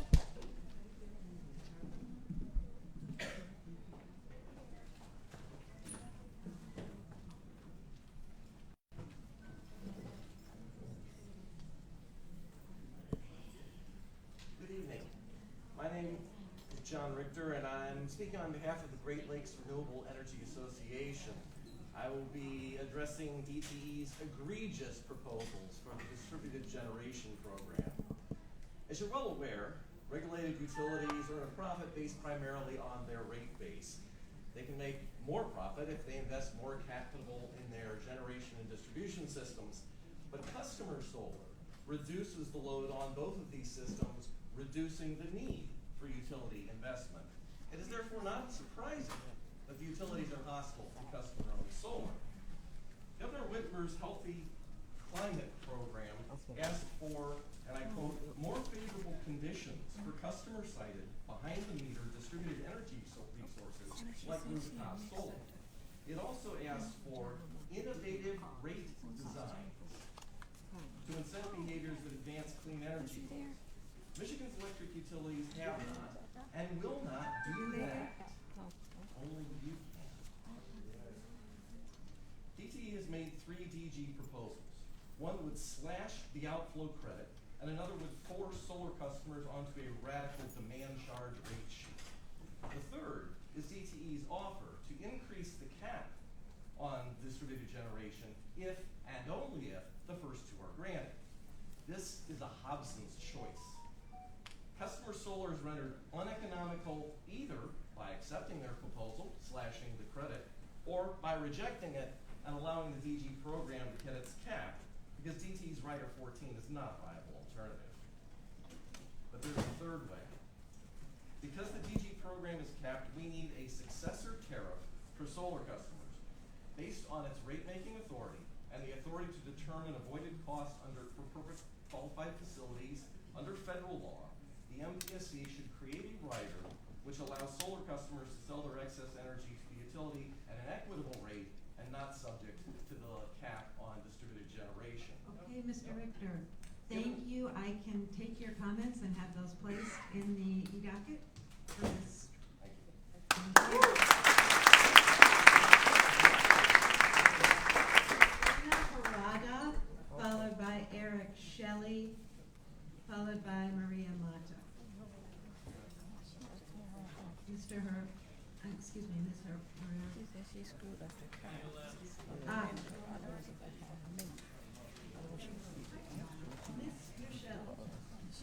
Thank you. I'm not going to talk about DTE's high rates because they are, or the mediocre service because it is. But the fact that they're donating money to politicians who are advancing voter suppression. Now, I imagine that you're probably thinking, well, we can't control how corporations spend their money on political actions. But consider this. Your responsibility is to protect the residents, the consumers. Now, if DTE came to you and said, we want more money so we can put toxins in the air, you'd say no. And if they said, we want more money so we can put more toxins in the water, you would say no. But what they're asking you to do right now is to give them more money to put a toxic narrative in the public discussion. Now, we saw what happened at Michigan State Capitol when they went up there with guns. And that was just practice for January 6th. So we've seen the destructive power of the big lie. We're depending on you to hold the line and protect us from that. Thank you, Mr. Shelley.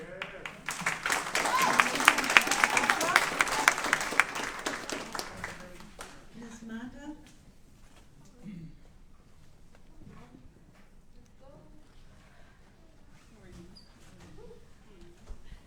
Followed by Kevin McNamara. Oh, he left. He just left. Did he just left? My name is Maria Mata. My friends call me Mara, and anyone that has opposed this hike is my friend now. I have my MPH in Health Policy and Management from UCLA. I am a lifelong Michigan resident, save the time I was away at school, and I just canvassed a couple thousand houses in Dearborn and Dearborn Heights. The latest research from Harvard and Columbia states that Michigan is one of the top 4 states for power outages. Between 2000 and now, outages have been estimated to increased tenfold. And DTE has been saying they're going to invest in our infrastructure how long? I'm here to make the public health case. Power outages are a public health and safety matter.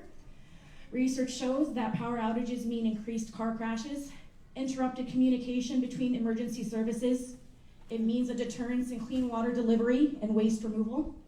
Power outages correlate with carbon monoxide poisoning, an increase in cardiovascular, respiratory, and renal disease exacerbation episodes. It means an increase in gastrointestinal illness and having to go to the emergency room for it. And it means an increase in temperature-related illness. Heat actually kills more than any other natural disaster combined. In short, DTE's rate increase while continuing to neglect our aging grid and deterring investment into clean energy is no short than financial extortion of the communities it continues to jeopardize. It's their health, it's their safety. I just canvassed several thousand houses for a political campaign. I'm in love with every household I got to speak with. The residents of Dearborn and Dearborn Heights, especially southern Dearborn Heights, cannot afford this. And if anyone, any org, or any person wants help doing data analysis to assess the death and destruction that DTE or any major corporation has done, I am happy to make that happen, because that's why I got this degree.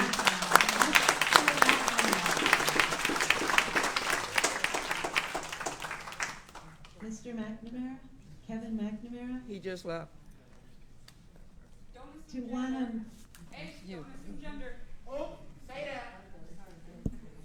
Do you want to Mosris? Oh, no. First off, I'm not asking you to do anything. I'm sorry, can you state your name for the record? My name is Kevin. Don't assume gender. First off, I'm not asking you to do anything. I'm demanding that you vote no on hiking up these DTE rates. Second, I'm not thanking you for anything. This is part of your job to be here. You are here to serve us, so do it. Anyway, it would be an outrageous attack on poor working class people to increase energy rates, as we are already struggling as is. In case you forgot, we are not post-pandemic. We are still living in a pandemic where inflation has taken over our lives. We are living in a recession, struggling to make ends meet, and struggling to do the bare minimum, survive. Most people are only one emergency away from financial ruin, and I consider the increase of energy rates an emergency. It is not our fault that we live in a country where the people in power decide to spend billions of dollars on war instead of the people here in need. None of us agreed to that. So it is not our fault that the price of gas is higher, so why punish us? Take it up with Biden. Corporations can afford to take a pay cut, like you. Real-life people and families cannot. If you want more money for energy, take it from the police, not the people. These are very basic needs that should be affordable, and if energy isn't affordable, then those of us struggling to pay rent and mortgages will only struggle more. How are you going to get your money when everyone's homeless? It's also no surprise that climate change is affecting us all. We are seeing unusual weather patterns, so to raise rates during a time of incredible uncertainty would be a crime against humanity. The rising of electricity prices will also increase the suffering of the consumer. This is going to create more debt and more service shutoffs. The utility rate hikes is going to affect people's budgets in ways that will make them decide to go without basic necessities. I have a question for all of you. Do you know what it's like to have to choose between paying your bills and eating? Because I do. And you're gonna let me finish. Anyway, okay, you're here for my time. Do you want to pay my bill? And if you've never been in that position, then you shouldn't put people in that position. Price gouging energy rates is going to mostly affect marginalized community. It's inherently a racist and classist attack. We, the people, demand that if you're going to change the rates, that you make them lower, not higher.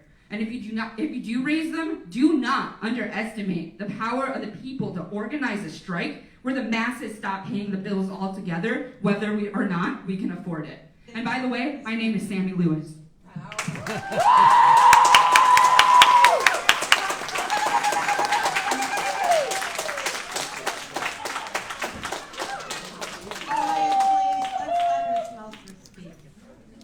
Hello, my name is Tawana Morris, and I am a retired Detroit police officer, and I am affected. I was part of the group of the bankruptcy affected me.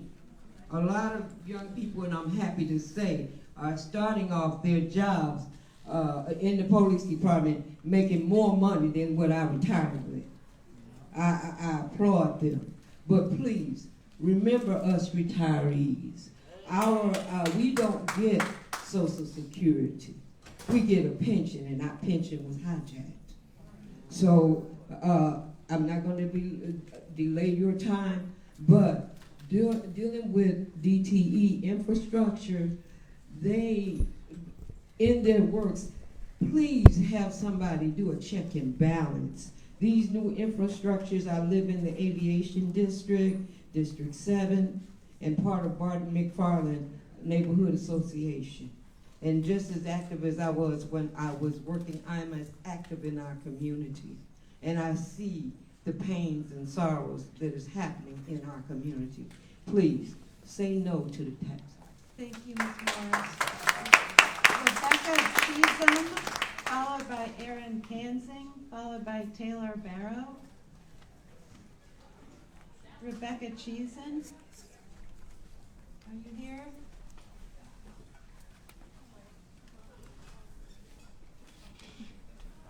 Aaron Kansing? Aaron Kansing?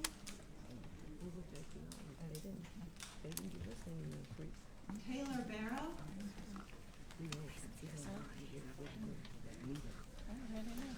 There's some folks who have left. I did want to note that as Judge Feldman's going through these, we do note that there are comments on the cards. Those will also be recorded. So it's a way of making sure that folks, even if they have to leave, their voices are still going to be part of this process. Taylor Barrow? I have Taylor, and then Michelle Jones.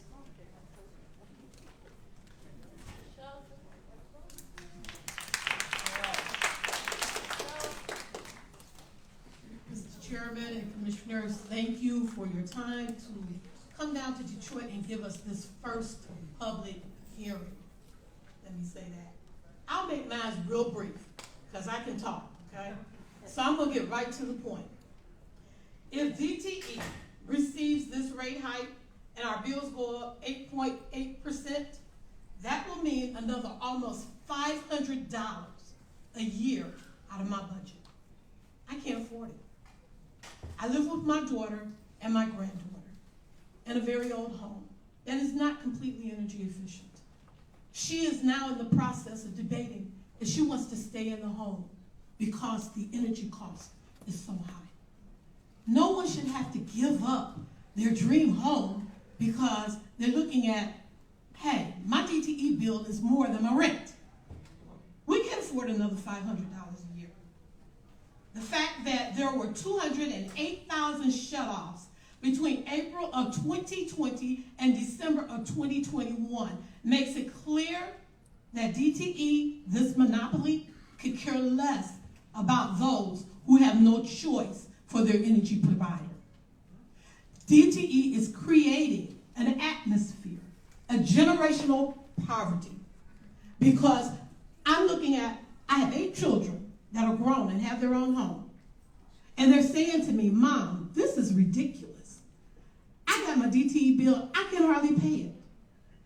Heard the young man say he doesn't want to go back home. I don't want mans to come back home.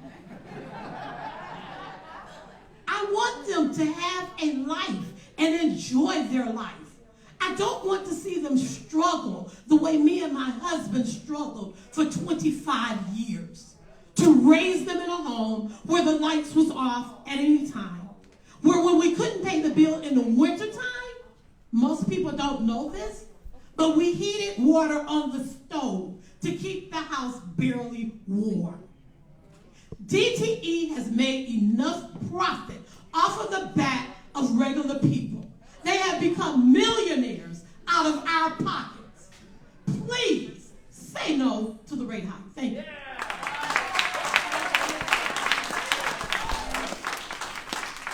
Ms. Hall, I believe that Ms. Malkoff can help you if you want to make your comments.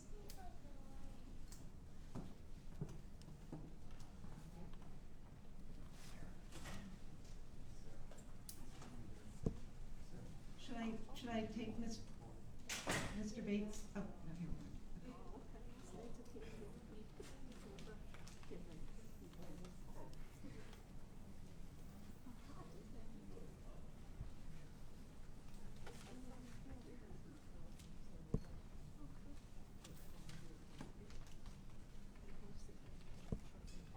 Thank you. My name is Zelia Hall. Could you spell that for the court reporter? Yes, I can.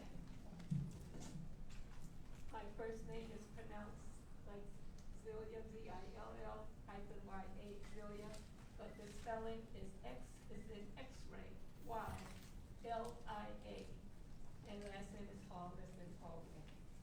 And I thank you. I had thought I had turned my card in long before all the people were here, and just wanted to make sure. But thank you.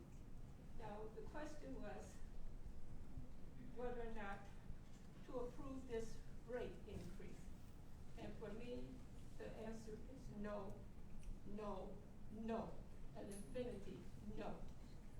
There is no reason for this increase at this point in time. And I hope that I can read this for myself here. This is sort of hard. But to increase this rate today would be denied, to be able to deny the Detroiters, the legacy Detroiters, a real stake in economic benefits and opportunity. We have been living under a local and state government that has blocked the interests of the Black community and have been models of disrespect and resentment. People always ask, why is the Black community so angry? And that's because we have always been the victims of marginalization, that of disrespect, everything else of rudeness and abuse. And it's time that this stops. We're asking you to be the buffer, to say no to this particular issue that's come before you. I know as far as one of the ladies had said, I too have been a victim of my pension being taken away from me. I am living now under a fixed income and have been a registered nurse for over 30 years, but at the same time developed an illness that has physically disabled me. At no point can I afford the continuous thing of this price increase. I have been on a budget for quite some time. I always pay my bills and have never missed a payment since the time that I have been paying, and that's probably within the last 15 years. But I wouldn't be able to pay this because a bill came in to me $100 and some more. Then there was another increase of 20 and another one of 93. I said, oh my God, my paycheck of what I have, I cannot afford this right now. And I feel that it's unfair to me. I look at everything that's happening where we have lived here within the city of Detroit, and the majority of the people in the city of Detroit has been marginalized, where we are a democracy of minimum, and the autocracy and oligarchs within this city enjoys the act of a democracy of maximum. Thank you, Ms. Hardy. Well, you know what? I'm going to finish basically just to say that right now people are saying that we have lights on. My garage with a tree trimming was not cut down. I had called about it. It broke the ideal of the rafter in my garage. Done. I can't afford it. And that would be a blight now for us. It's wrong. I got a light that's not too far from where I live. And I can't even see one door over to the next house. And they come talking about we have adequate lighting. Our lights are on in the city of Detroit, and it's not. And on my street, I have had 4 lights going off because the grid on my side of the street is always off. If it goes off, it's off for more than 3 days. It's not fair. I lose food, I lose lighting, and then I have to try to find someone, someplace to go stay, just because I don't. When it occurs, sometimes it occurs in the winter, and I lose act of peace. You got to do better than this. Be our buffer. Say no. Thank you. Kendrick Bates, followed by Carlton Weiberman. Kendrick Bates. Good evening. My name is Kendrick Bates. I'm a Highland Park City Councilman. I represent District 2. On behalf of the city of Highland Park, look, this is pretty straightforward. We as a city are asking you to decline this rate increase. Now, I represent a city primarily of 8,900 residents, primarily impoverished, all living at or below the poverty level. Mostly seniors, people with just limited income. We're asking that you decline the requested rate increase of 8.8% for DTE. The residents and businesses are experiencing historically high levels of inflationary costs in their homes, in their businesses, asking Highland Park consumers to shoulder the burden of a rate increase of almost 9%. 9%. Given the prevailing economic conditions, it's just unreasonable. I mean, that's just not reasonable for people in that situation. Again, the population consists mainly of seniors and impoverished households whose income has remained flat for a long time. And they cannot afford yearly rate increases in their meager budgets such as this. Now, cost savings by DTE, should occur from utilizing advanced technology, solar, an investment from state and federal government. I mean, that's what they're there.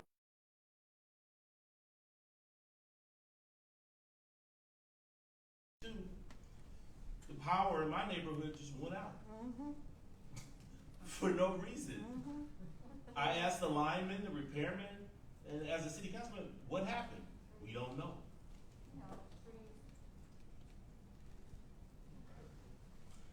You know, it all gave me, it left me with doubts regarding DTE's reliability.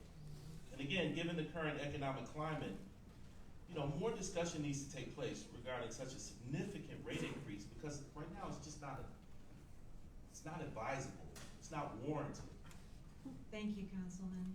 And once again, I ask that you decline the requested rate increase of 8.8% for DTE consumers. And finally, you guys need to start regulating the Great Lakes Water Authority. They do the same thing. Put that on your list. Carlton Clyburn, followed by Marianne Byer and Ramona Douglas. Greetings. My name is Carlton Clyburn Jr. I'm the City Council President for the City of Highland Park. On behalf of the residents of the city, as the City Council President, I respectfully request that you decline the request rate increase of 8.8% for the DTE and require DTE to furnish a plan to catch up on basic maintenance without increasing the present affordability crisis, and furnish a strategy for achieving energy affordability, not just access to assistance. Like my colleague said, Highland Park's median income is $20,666, with 46% of its population below the poverty line, and a high percentage of seniors on fixed incomes and people with disability. I also urge you to require DTE to complete the infrastructure equity analysis they committed to and furnish a plan for bringing Highland Park's infrastructure up to modern standards right away. Despite contrary communication to the city leaders and the community at large, DTE has no plan to upgrade Highland Park's infrastructure in the next decade. We have fires in our alleyways, arcing electricity on our power lines, persistent disruptions to our homes, businesses, and City Hall due to DTE's outdated infrastructure. We need a plan to improve the infrastructure immediately. I call on DTE to evaluate racial and economic inequalities between ratepayers in this most central part of their business, and prioritize investments that address those inequalities in Highland Park and the surrounding communities. Thank you. Thank you. Marianne Byer.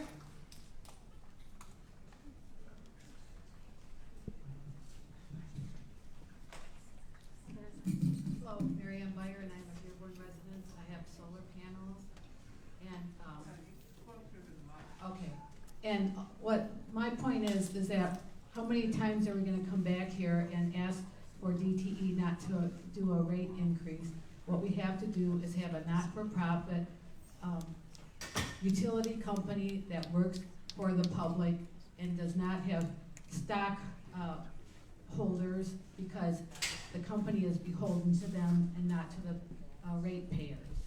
And it's got to change now because of climate change. And look at all these people can't afford the energy now.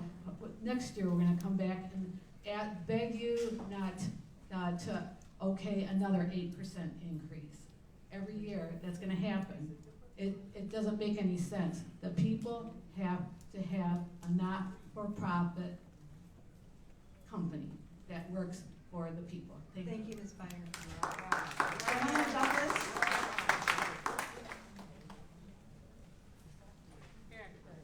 Followed by Lucas McGrail and Lisa Spitz. And I do note we are running up against the time we really have to be out of here. So if people could keep their remarks as limited as possible to let the most people speak yet, it would be greatly appreciated. Ms. Douglas. Hello, all right. So the one reason I've been trying to come up here, because I've been trying to attend one of these meetings to discuss the utilities services that's going on with DTE. But my thing is like last month, my lights got cut off. I woke up to no lights in the house, right? So I pay my bill every month. But when I called DTE to discuss it, she was like, your rates went up. I said, well, the only way my race went up is because you guys got approved by the Michigan Public Service Commission to get your rates raised. So that's why my race at my house every month, my bill is up, because you guys keep increasing, giving them permission to raise their rates on us. You know, I got my daughter staying with me, and I got 2 grandchildren in the house. I don't want to wake up to no lights in the house. You know, that's sad, and I paid my bill. But I was on the LSP program. I guess I graduated out of that because I kept my bill up. So then they went and put me on BudgetWise. But when they put me on BudgetWise, it went from the $120 a month to $300 and something. I said, well, how did that happen? Because that like tripled. You see what I'm saying? It tripled. And after that, it jumped up to $800 and something.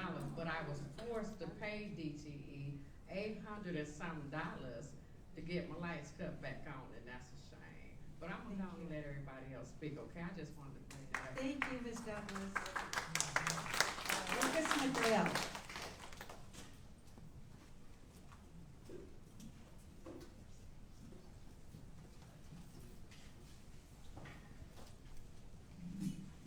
Thank you, Commission.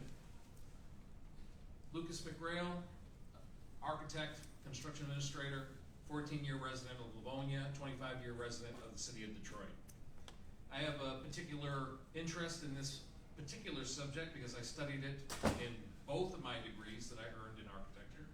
So just to recap some of the things that have been said, but specifically my primary concern is the vague and ambiguous nature of this request. It is vague, it is ambiguous, and it also seems to leave me with the impression that they, DTE, wants us to reimburse them for their investment in their own system. That's not how investment works. They take their money, they invest in their system, and they wait for the return on investment. It's not like I can go into a bank, deposit $100, and ask them to give me $1,000 the next day. That's not how return on investment works. And the fact of the matter is at close of the stock market today, the revenue for DTE is at $7.288 billion.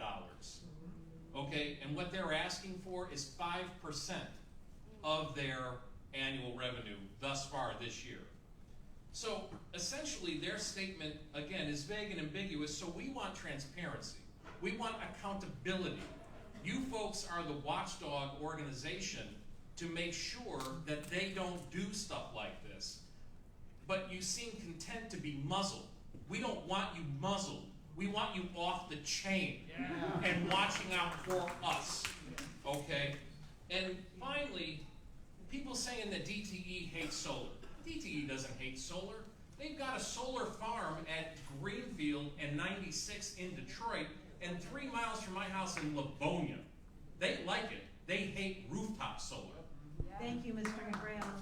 Lisa Spitz, followed by Rafael Mojica. Hi, Lisa Spitz. Thanks for coming.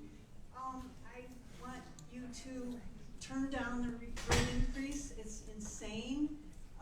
Now is the time, more than any other time in history, when we have to get off of fossil fuels. Everybody should be getting solar. Them trying to make it so that people can't do rooftop solar, they're making it so that it's unaffordable for everyone except the very wealthy. They're trying to make it so that people do not do it at all. It's unacceptable. And the fact that how much money they're spending right now, they have this ad blitz going on right now about how green they are. You guys must have seen these ads. I see these ads 100 times a day about how green they are. They're not green. They put up these solar farms in these places on the freeway so everyone can see them, and it's got the big DTE sign. So they want you to think that they're supporting green energy, and they're not. They're trying to crush green energy. So please, don't let them get away with it.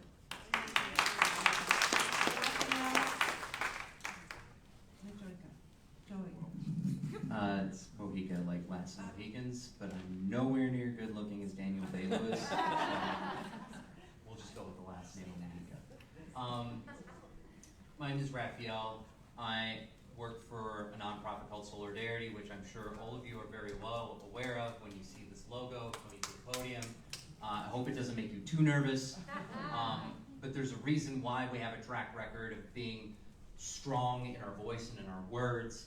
It's because we are voicing the concerns of the community that has been going through for decades now, for probably as long as 1903 when DTE first came into being. Extractive practices of claiming that they are providing a public service to the community, but in the guise of a company that is being basically sanctioned by the government of a monopoly stature. And we have a problem with that because it's supposed to be a public service. It doesn't feel like a public service. When I look outside and I'm seeing my trash being picked up, I realize that my tax dollars are paying for it. It's being picked up on time. That doesn't always happen, but at least they're trying to do it on a weekly basis. And when I see my mail being delivered and I'm able to buy stamps, that is a public service. The delivery method of our electricity is not being treated like a public service. It is being treated like a business. You've heard through many people's voices today about how much money, record amounts of money that they're making. I really wish I could hear the Postmaster General going in front of Congress saying that these are the kinds of profits that they're making for their people to keep their services going. But even then, they're trying to privatize that. Thank you, Mr. Mojica. So if we really, truly want to be delivering a service that all lives right now are depending on, we have a member named Evan who pretty much almost lost his life support during a blackout. And we had to provide him a battery, a portable battery, in order to do that. Mr. Mojica, please, we have many. He unfortunately cannot be saying that himself to you. Because he literally cannot be moving from his home from that life supporting equipment. So that's why I hope it doesn't make you too nervous when you see this logo coming down towards you on the aisle. Because we're talking for people like Evan, and we're talking for everybody that has not been able to be here today. Thank you. Start holding them accountable. Nora, followed by Lauren Sargent. John Blatnower, do I have that right? Lauren Sargent. Lyle.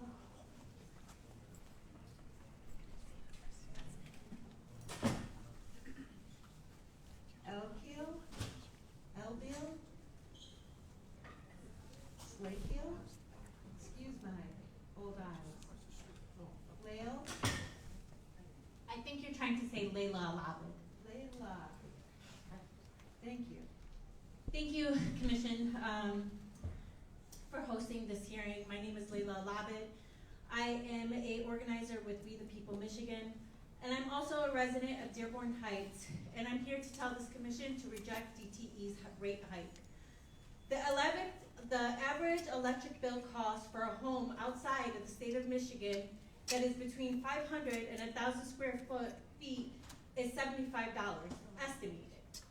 My home is 915 square feet. Last winter in December, my DTE bill was $351.68. My bill this month is $155.76. Last August, around the same time, millions of Michiganders were left without power, right? Some up to 7 days. I lost power for 8 days. I'm a mother. I have 3 young children at home.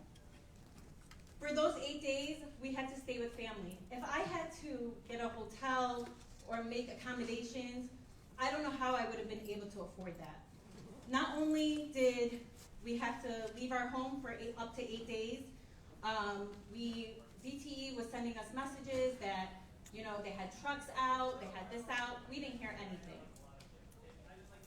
I lost hundreds of dollars in groceries, and we all know how much the cost of inflation is up. Groceries are a lot more than the $25 voucher that they were offering. they offered me a $100 credit to my bill. But that doesn't cover what I lost in groceries. And imagine if I had to get a hotel at the same time. Okay, you're getting close to So the with end of your that, time. thank you. With that, I ask again that this commission reject the DTE rate hike. Thank you. Thank you. And Donna Shaw, followed by Rita Mitchell.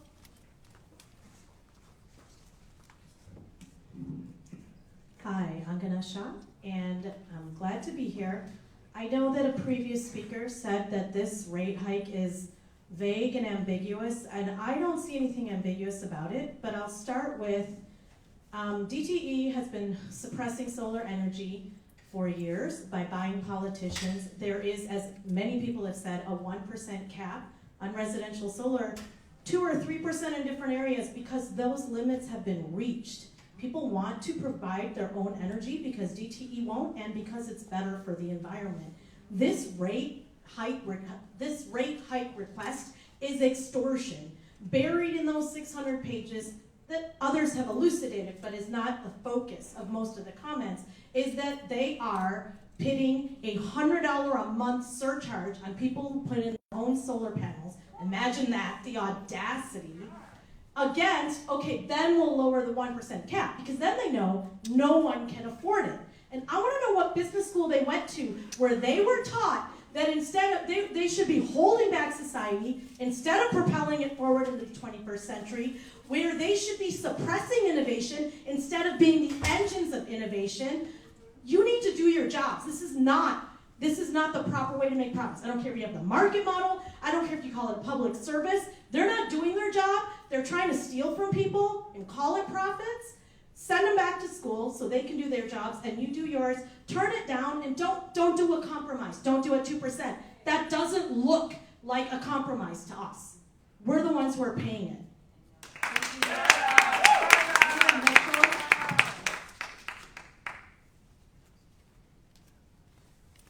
Hannah Clark.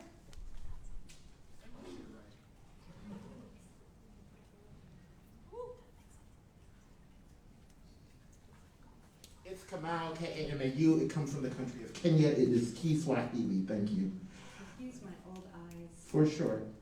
Hi, how are you? What up, though, Detroit? So I'm Kamal. I am an organizer of We the People Michigan. I am also a lifelong resident of the east side of Detroit. I'm going to give you a little picture. On June 26th, I was underwater, right? We know that it's the big flood of Detroit, right? I moved into my apartment. That was the second day that I was in my apartment. I walked into an entirely flooded apartment with all of my belongings flooded. I could not get my things back. My renter's insurance did not cover anything. That night I couldn't sleep at my apartment and I couldn't make it to my parents' house. I ended up sleeping in someone's driveway in Grosse Pointe because that was the only place that I could find some peace and solace, and I couldn't see shit that night, right? And we were told that next morning that the concrete pump lost power from its power provider. Who the hell is that? Its power provider is DTE, right? And so I sat there for 2 months underwater financially, and in August we had another power outage. We had this historic power outage where I was out for 3 days. Some folk were out for 7 to 8 days. I lost $165 worth of groceries that day, right? And we were out of power for days. No answers. They threw a little $25 gift card some people's way. I didn't get that shit, so I was just shit out of luck. I had $85.93 in my bank account, and I had to stretch that for 2 weeks until my check because I get paid bi-weekly, right? And that's what I was living with. So I feel like we've been gaslit by DTE. We sat and we watched them June 16th this year that they came downtown with a bunch of super polluters and they had a super party that was awarding themselves and it was 100 fucking degrees in Detroit. I was out talking to voters and people in the city of Detroit in East English Village. I was talking to people in Jefferson Chalmers who owe $8,000 worth of fees for their basement, people who do not have power, people who are suffering from outages every fucking month in the summer, and we're sitting here and we're giving them awards. They're patting themselves on the back and they're having a good jolly old time. No, it is unacceptable. We are experiencing the highest outages. We are experiencing the lowest voltage. We cannot move to solar. We cannot have futures. I'm 24. I can have a future in the city that I was born and raised in. Thank you, Mr. That is important. So you say no. What's your name? I appreciate you, but I'm going to keep talking, okay? We are saying no and you need to say no. Peace and love. Thank you. Thank you.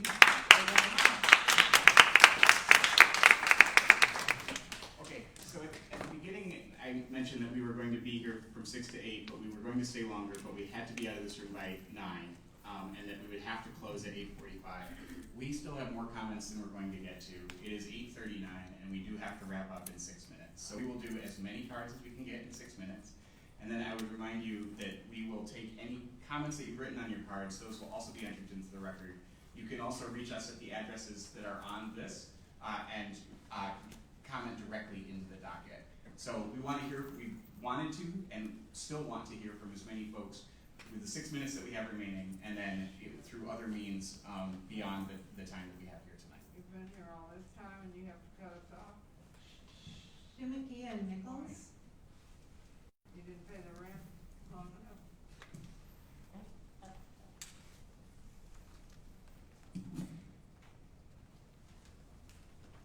My name is Shamika Nichols. I'm speaking today on behalf of Soulardarity, Highland Park, Michigan residents, and ratepayers of Southeast Michigan.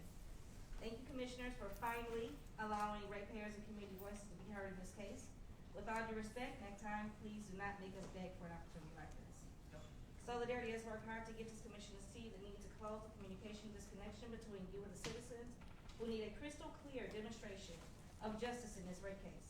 We need active and impactful community engagement on all issues related to our energy, which we learned during the pandemic is a human right. While DTE is asking for a rate hike, remember that they saw 7.5% profits during the pandemic when we had no other choice but to stay at home. My children had no choice but to do remote learning.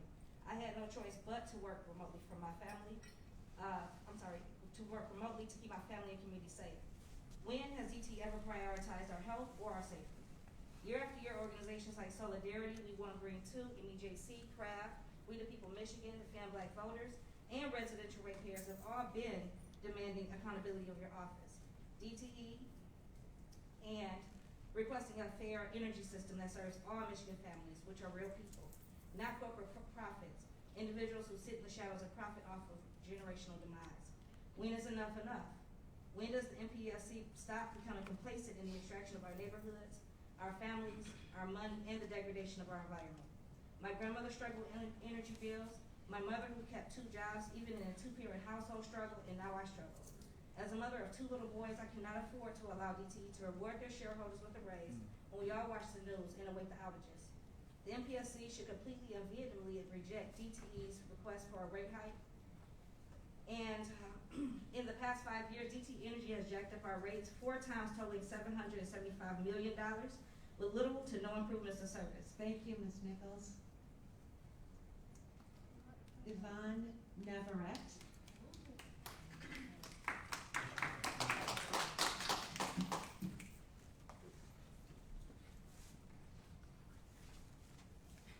My name is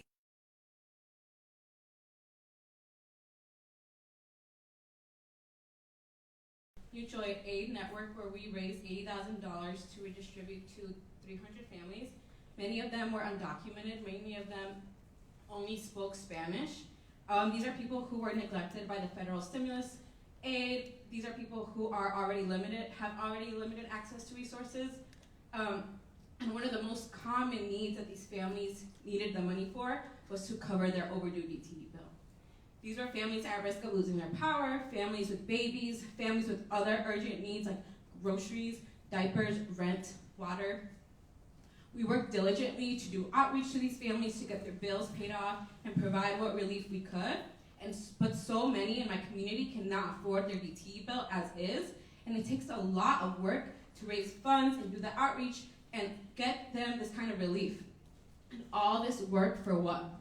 So that DTE can take in record profits, so they can turn around and request $233 million more from me and my neighbors for some of the worst service in the country. DTE is not broke. DTE isn't at risk of losing their power in their house for their family of 6. DTE is not undocumented and at risk of law enforcement violence by the state. They don't need our money, and not even a penny. DTE is also not a mysterious body. It's led by people, executives, investors, people with addresses who make decisions to screw us over and our planet every single day. Catherine Peritic, Dan Scripps, Tremaine Phillips, you all have names too, and addresses too. And if you are the progressive MPSC commissioners who tout and say that you are, then you'd reject this case entirely instead of doing DTE's greenwashing for them. Jermaine Phillips, on January 2022, you did an interview where you said that DTE is one of the most progressive companies in the country. Dan Scripps, your Twitter sometimes looks like a DTE fan account. If you all on the MPSC have a backbone and actually want to use your engineering, legal, technical, and political experience to actually advance solutions that work for us, you'll stand with the people and not dirty corporations who are exploiting and working class people and destroying our planet to line their pockets. Jermaine, in that same interview, you said at the end of the day, we also have to ensure that folks can afford the electricity. You know what to do.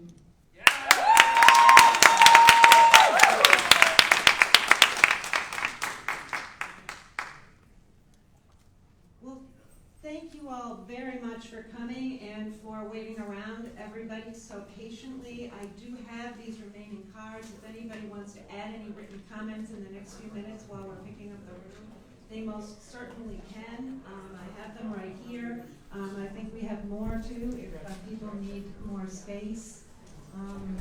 Again, I just want to thank everybody for coming and for your tremendous patience. All right, so that's the whole shebang right there. For those of you who stuck with us throughout this whole public hearing, thank you so much. But there's still so much more left to say, and there's so many community members in Detroit and Hamtramck and Highland Park that were not able to be here today that probably also have something to say about this. So even though you couldn't make it to this public hearing today at Wayne County Community College, there is a link in the information on the live stream that will take you to a form that you can fill out and submit to the Michigan Public Service Commission, and everything that you put in there, either the form comment that's already there or your own, will be submitted on the docket and included in the case for the Michigan Public Service Commission's rate hike case with DTE.